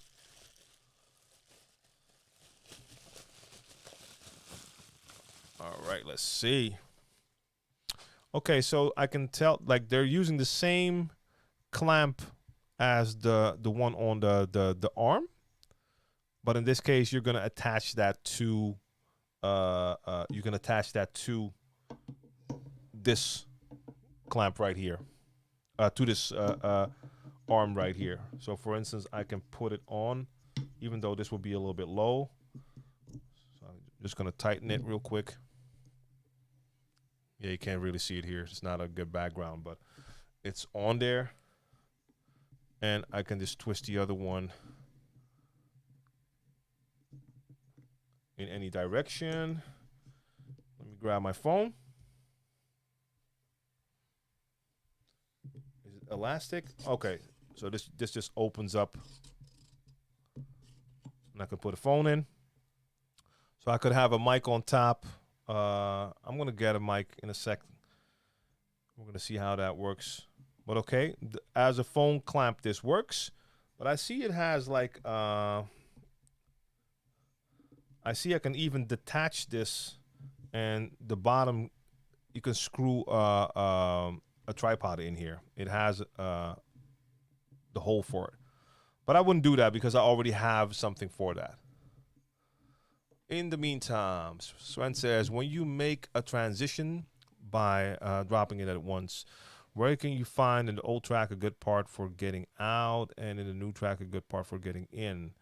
So if I'm dropping it on the one, then the part where I'm dropping it in is the one count of the new track. So the beginning of the new track, I find that one, and that's my starting point. I mean, it's going to be a little hard to explain, I think. Where I bring it out, if I'm doing transitions where I'm normally mixing the chorus, so I have a track playing, when the chorus begins, that's where I bring in the new track. The new track starts from the beginning. I mix that. If I don't do a mix, then I'll let that chorus of the first track play. And at the end of the chorus, when it's done, and the new verse is going to begin on the one, that one is where my track comes in. So otherwise, Sven, just look up on YouTube, look for my video about dropping it on the one, because I show an example, letting you hear a transition and letting you hear how I drop it on the one. I think that's the best option. So this is the one I'm most interested in, actually, because this is something I've kind of been missing. Like a lot of times when I'm doing my mix streams, I use my iPad to see your chat. So right now I have the Restream chat app on my screen, but when I'm doing my mix stream, I look at the Restream chat app on my iPad. And I normally just have my iPad on the table, and it's okay, but I think I would prefer to have it just near the mic in an elevated position, so I don't need to look down at the table. Oh, wait. Great to have you here. I'm here every Wednesday for questions, and I'm streaming a mix on Friday, but I'm streaming every Monday. So you can see me do a lot of those transitions and stuff like that. So salute to you in New Zealand, and see you next time. Let's see. Awesome if you can also make some content on how a Serato DJ can make the transition to CDJs. I'll get into that. I'll have the CDJs back here tomorrow. I can do a little talk about that as well. Yeah. Who's there? GSQ Rocks. What's good? What's good? Where is a good place to find acapellas? Some DJ pools offer acapellas. So that would be a nice place if you want like good quality acapellas. That's actually the best place I can think of. Some DJ pools, and just check to see if they have acapellas for the music you're looking for. Yeah, that's the best option, I think. Always see you in the next stream. Or you would have to like try to make your own using software like RX8 to make your own acapellas, but they're not going to sound as great as official acapellas, or in certain DJ software like Algorithm DJ or Virtual DJ, where they have a feature to kind of create acapellas. That is an option as well. All right, so this is basically a big type of clamp. Okay, so it opens up. So I just want to test to see if it's big enough to hold my iPad. Again, they're using the same type of clamp as they had on the arm and on that small phone holder. So it works the same way.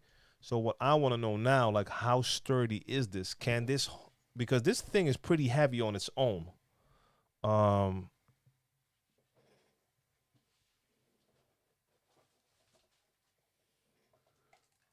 Let's see, like, okay, no, on the box, they don't really show the attachments being on here. Ace of Gray, what's good? What's good? What's good?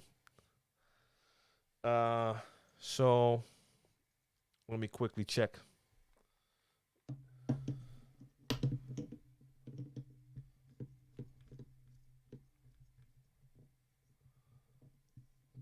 I gotta say the clamps feel pretty good. Like when you tighten them up, they do feel like they're pretty sturdy and stay in position pretty well. For those just tuning in, I received like a mic stand and a couple of attachments. One is a phone holder, the other is a tablet holder.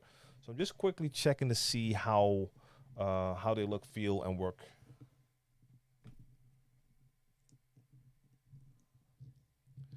Yeah, so it has like a little arm next to it, and if I loosen this one, then I can turn that clamp. I can change the position. Yeah, so I can change that clamp up. So let me tighten that up for a sec. So then we got to see how well it can hold a tablet. And for that, we need a tablet.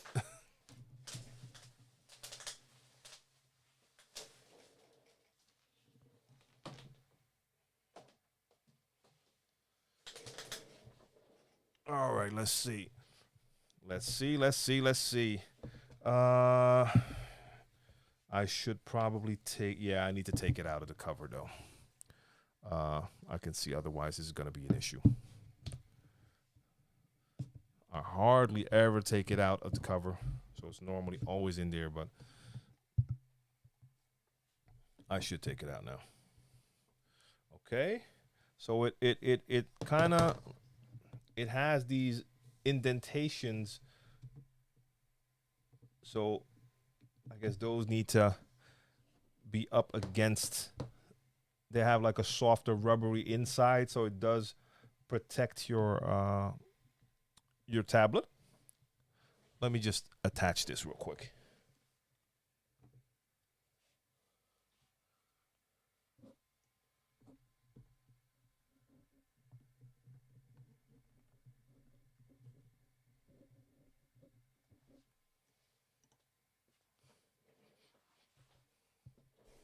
Okay, I gotta say it feels like it will hold it in place.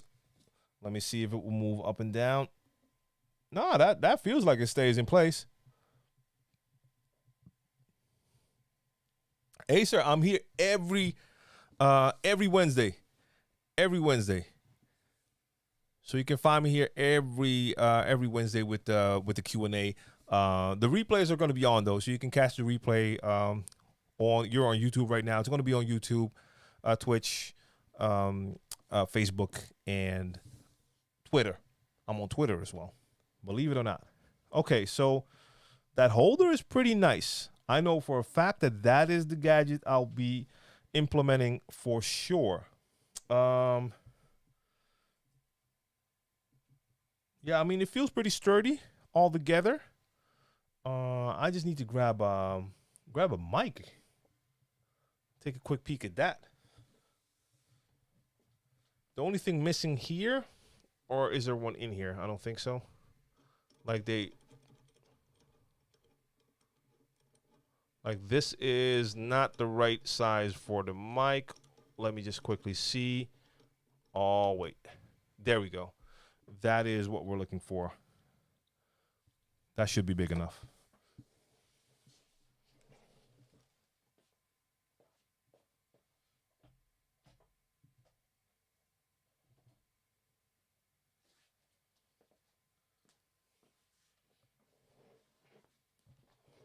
So that should be okay. So the pop mic is a pretty heavy microphone. I mean, it's built like a tank. I absolutely love them. But they're a good test for an arm like this because they carry some serious weight. Okay. I mean, that holds it pretty well. Kind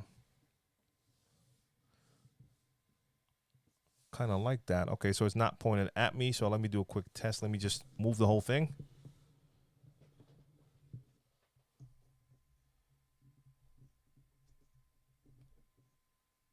Oh, okay. It holds a lot of weight. I just unscrewed it a little bit. This arm is heavy now.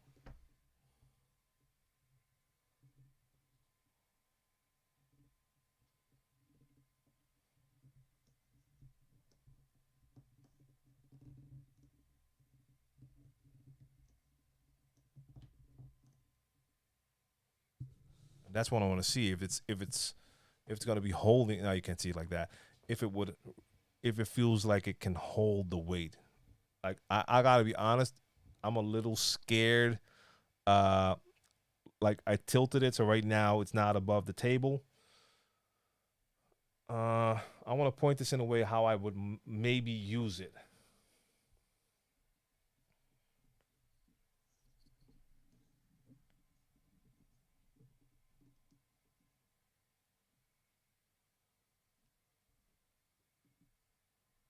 So to be honest, if I was going to use it, I got to stand for a sec.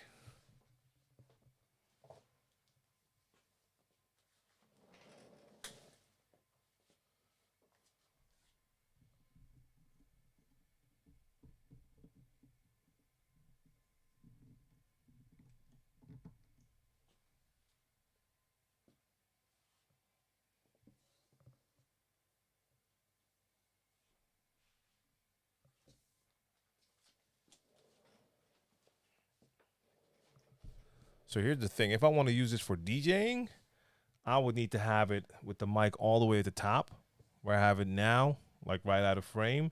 But then I would not want to have that iPad this low.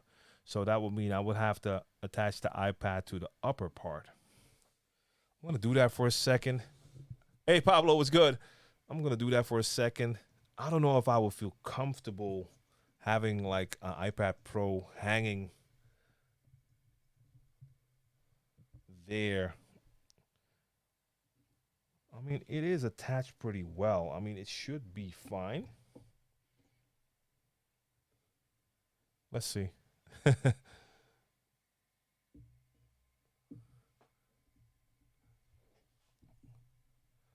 I would want that iPad to be in a place where I can look at it in kind of a natural way while I'm using the microphone.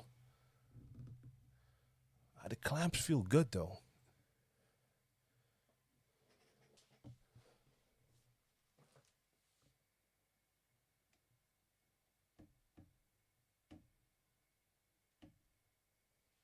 Yeah, I'll just go up a bit.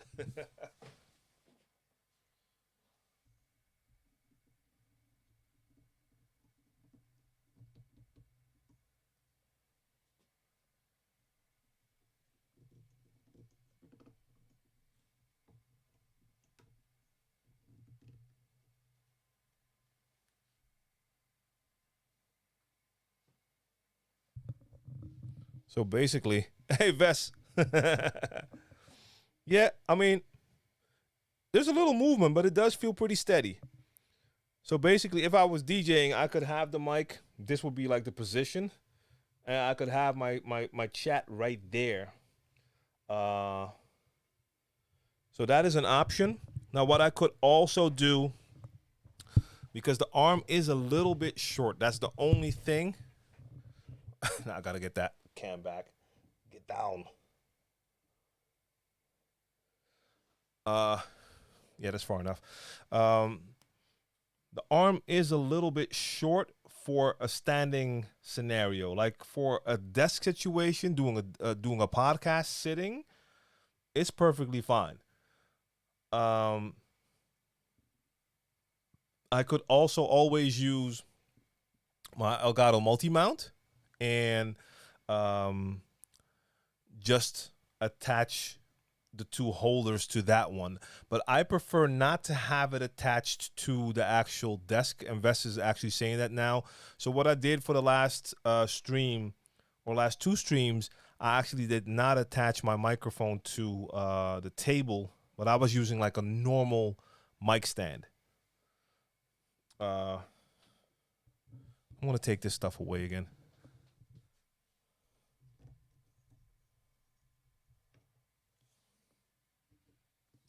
So that's one for the phone.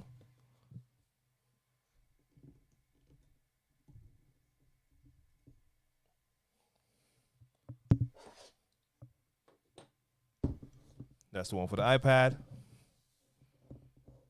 And again, it feels nice. It feels nice.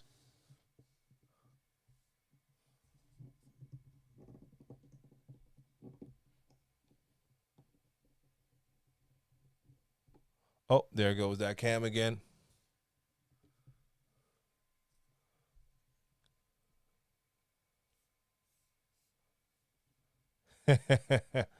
I see you, fatty.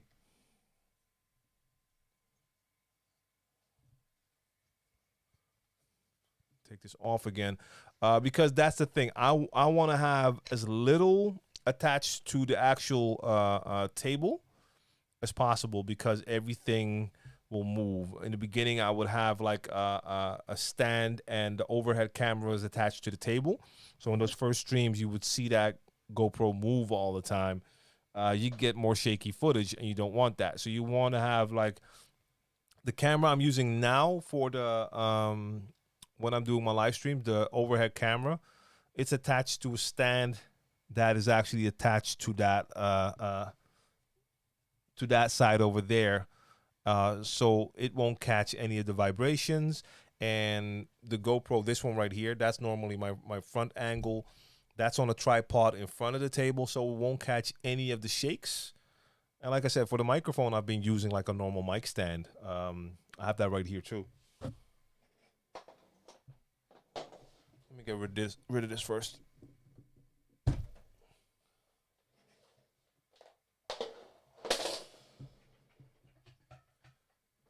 So just like a regular tripod.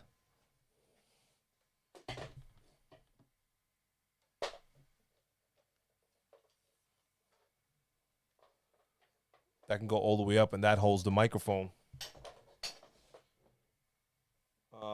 this one's just not that steady. So what I would probably do is I have a more sturdy, bigger tripod.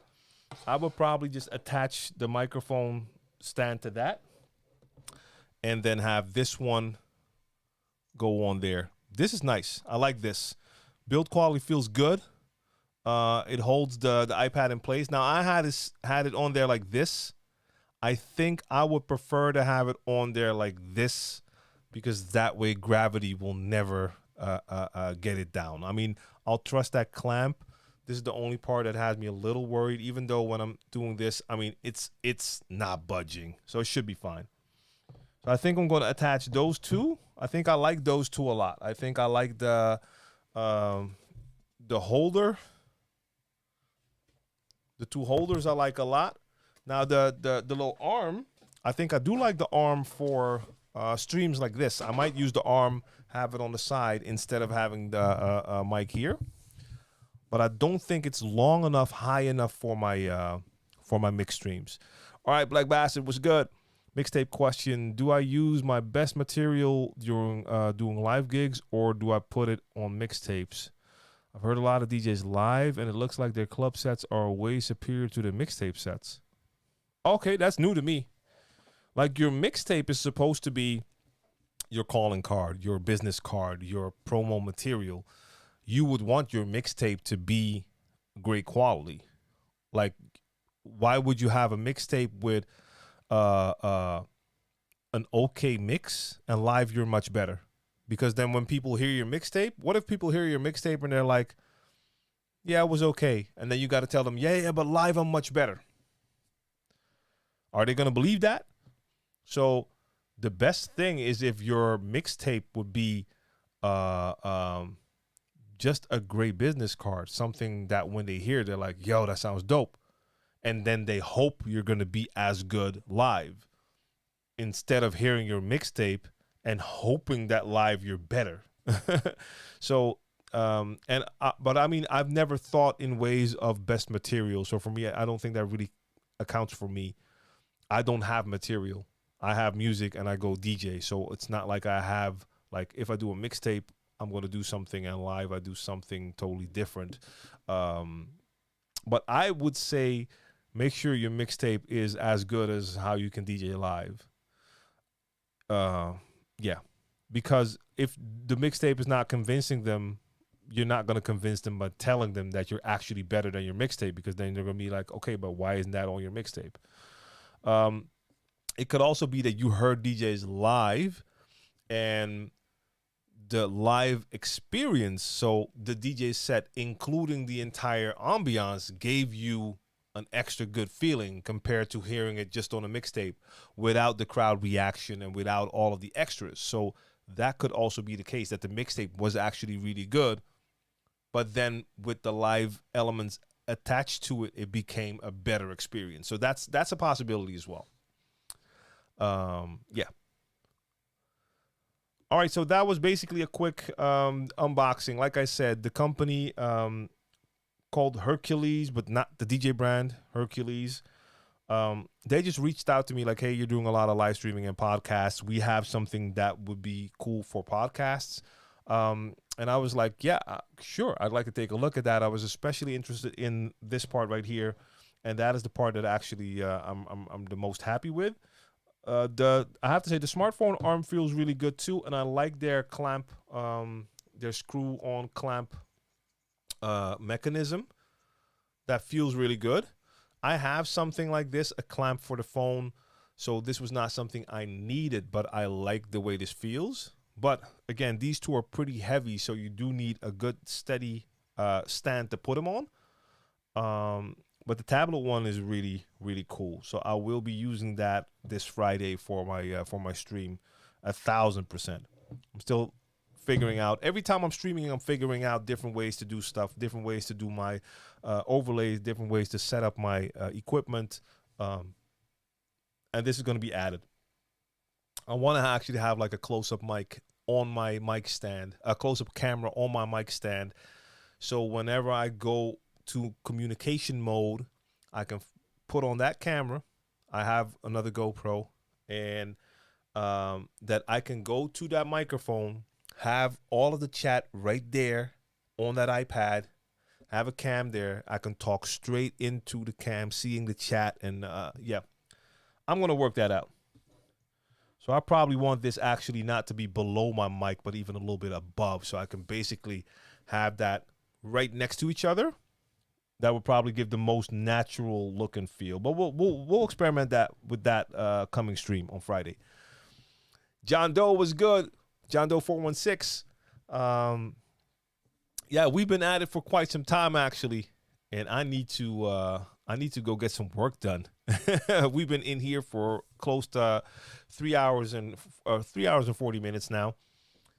And we got DJ Mick P in the building from Sydney, Australia. Was good. Salute to all of you. So yeah, like I said, we've been here for quite some time now, and I actually need to get some work done. So let me quickly do a check. Black Bastard talking about Tech House. I mean, it's not my field of expertise. It's not my genre, but I would still have to assume that even for that genre, you would want your mixtape to sound at least as good as you are live. But I mean, maybe things are different there. But again, like I said, like if people hear your mixtape, that should convince them. And it shouldn't be that you have to like tell them afterwards, like, hey, live, I'm better. Quick question from John Doe, of course. How do you handle your music levels when recording? Basically, how do you get your music to bump level-wise when recording? So I think the most important part is to not clip too much. So that is what I'm looking for. I want to make sure. Let's see. Did I just turn something on I shouldn't turn on? Yeah.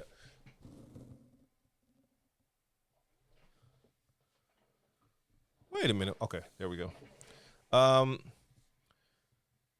So I try to watch my levels while I'm streaming. I mean, staying to that 0 dB would be the best thing to do. Just looking at my levels. Like when I start looking at my levels while I'm playing, continue to monitor my levels. That's how I try to maintain a good level. Johan says, when you're live streaming, do you switch between your cameras with the ATA Mini Pro and OBS?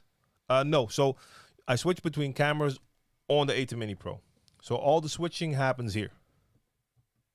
Right now, I can only switch between two cams. That's all I have connected.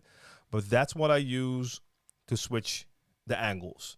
If I want to switch my overlays, that's something I have to do in OBS, and I've done different ways. Like last time I had like my regular keyboard there, and I had some hotkeys to switch between different OBS scenes that displayed different information. And one of my screens had like Serato at the top and my DJ set at the bottom. But I switched the cameras. I do all of that right here from the ATA Mini Pro.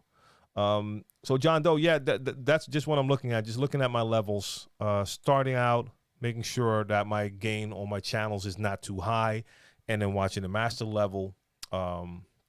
Because if it's a little bit low, you're recording, you can always boost that.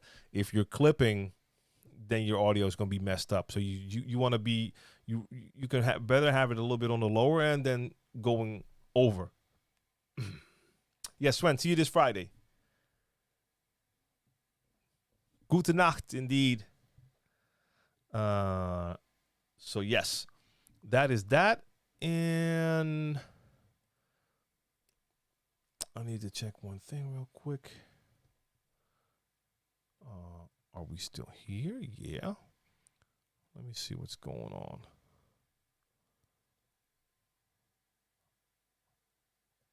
Okay. No, there's not much happening there. I wanted to take a quick check on Twitch to see what was happening there, right? I don't see a lot happening right now.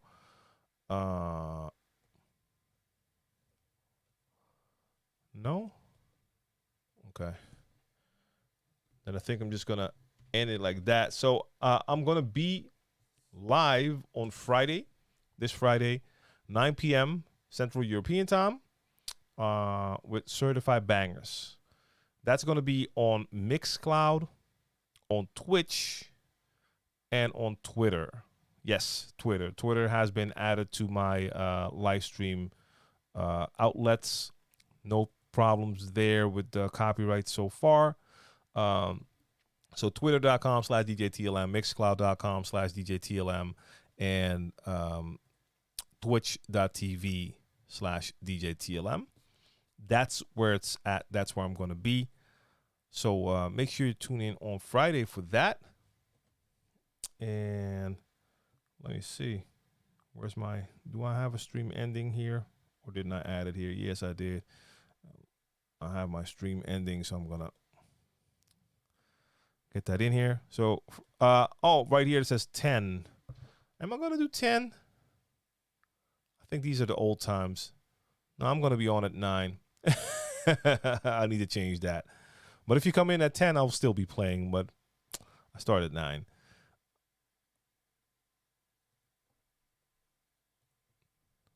I saw someone else in the chat. What's going on? Abu, what's good?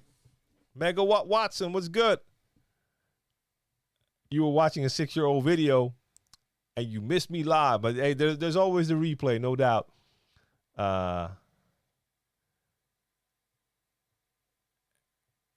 Let's see. Abu says, I provide some online services such as Facebook likes. Yo, wrong place, bro. Wrong place. Togakai. Salute to you. Salute for that follow. And yeah, again, it's about that time. I gotta get to work. So I want to thank all y'all for tuning in. You can find me here on Friday. So I'm not even gonna take the time to get Abu out of the stream, because we're ending the stream now, but otherwise I would have booted him. So, salute to y'all. I'm going to fade to black. Louis and Rhonda, you coming in now? You coming in now? We're ending it right now. Do you think DJs jock each other? Well, how do you mean? See, now you got me intrigued. Now I want to know. Let me know. I'm going to hang around for that one. Let me know, Louis. Let me know. I'm going to hang around for that one. We're going to talk about that one before I end this.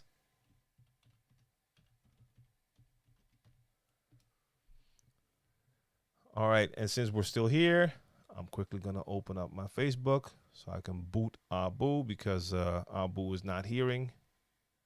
So we got to take care of that. So let me know about DJs jocking each other. Let me know. All right, can we just...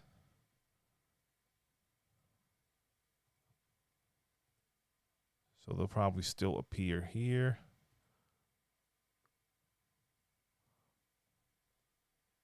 Spam, boom, bye-bye. I don't play that. Conspiracy Cats, what up? Yeah. Abu's been blocked. Okay, yeah, I mean, I thought you were talking about that when you said jacking each other's sets. I mean, I hear that it happens. I've witnessed like some of that. I'm not really paying enough attention to that. I mean, lately I've heard like little things happening online with DJs jacking like mixes that were introduced by someone else. I don't pay a lot of attention to that because, first off, I don't play prepared sets. I play freestyle, so it's not really something I'm into. What I do feel DJs need to watch is wanting to claim a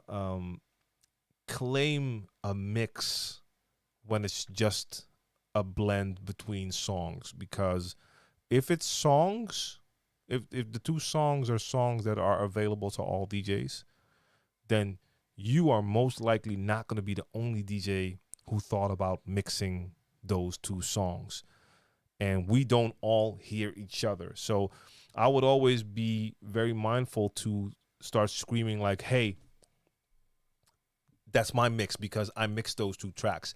But like the things I heard going on online, they were more about like this was kind of a special sort of mix between two tracks that weren't even readily available or something like that, or something special in there where one DJ was there when the other DJ introduced that mix, did that mix, and then later on the other DJ claimed it as something that he invented, something like that. Like I stopped listening after that because I just don't care enough.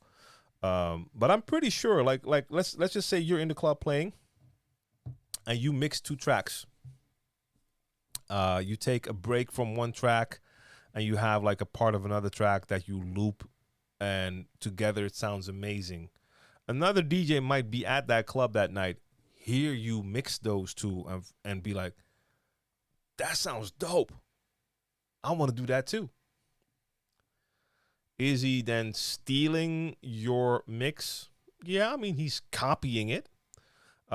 Same way, let's say we've seen 1 million turntablists do stuff with Peter Piper. Are we all going to say that they're jocking someone's style? Like if they're doing a routine verbatim, exactly the same as someone who did that routine years ago during a battle, then you're stealing that routine, of course. But if you're doing a routine with the same records and you start out by doing a lot of backspins, yeah, a lot of DJs will do that. Now, if you then do different tricks, then it's not stealing because the records are available to everyone. Otherwise, everyone would have to stay away from certain records. But like if you do something really special, not just blend two records, but you take one specific part of a song and you loop that, and you take like something that no one expects and also take a specific part and you turn that into something special. Yeah. I mean, you can expect that if people hear that, that other people might take it from you and use it as well. That's where like special edits come in, and where you do things and other DJs hear it, but they can't find it because it's not there, because it's an edit you made and then you did a mix with it. Then you start to go back to having something that could be like exclusive, that's really yours. But yeah, that's it. And that's perfect because with that, it is now almost 12. So we're 4 hours, almost 4 hours in. I'm going to call it a day. Black Bastard, salute. Louis, salute. All of you. Again, catch me here this Friday, Certified Bangers. It says 10. I'll start at 9, but I'll promote it before that time. So if you want to come check, come hang. All right? That's it for now. I'm a fade to black.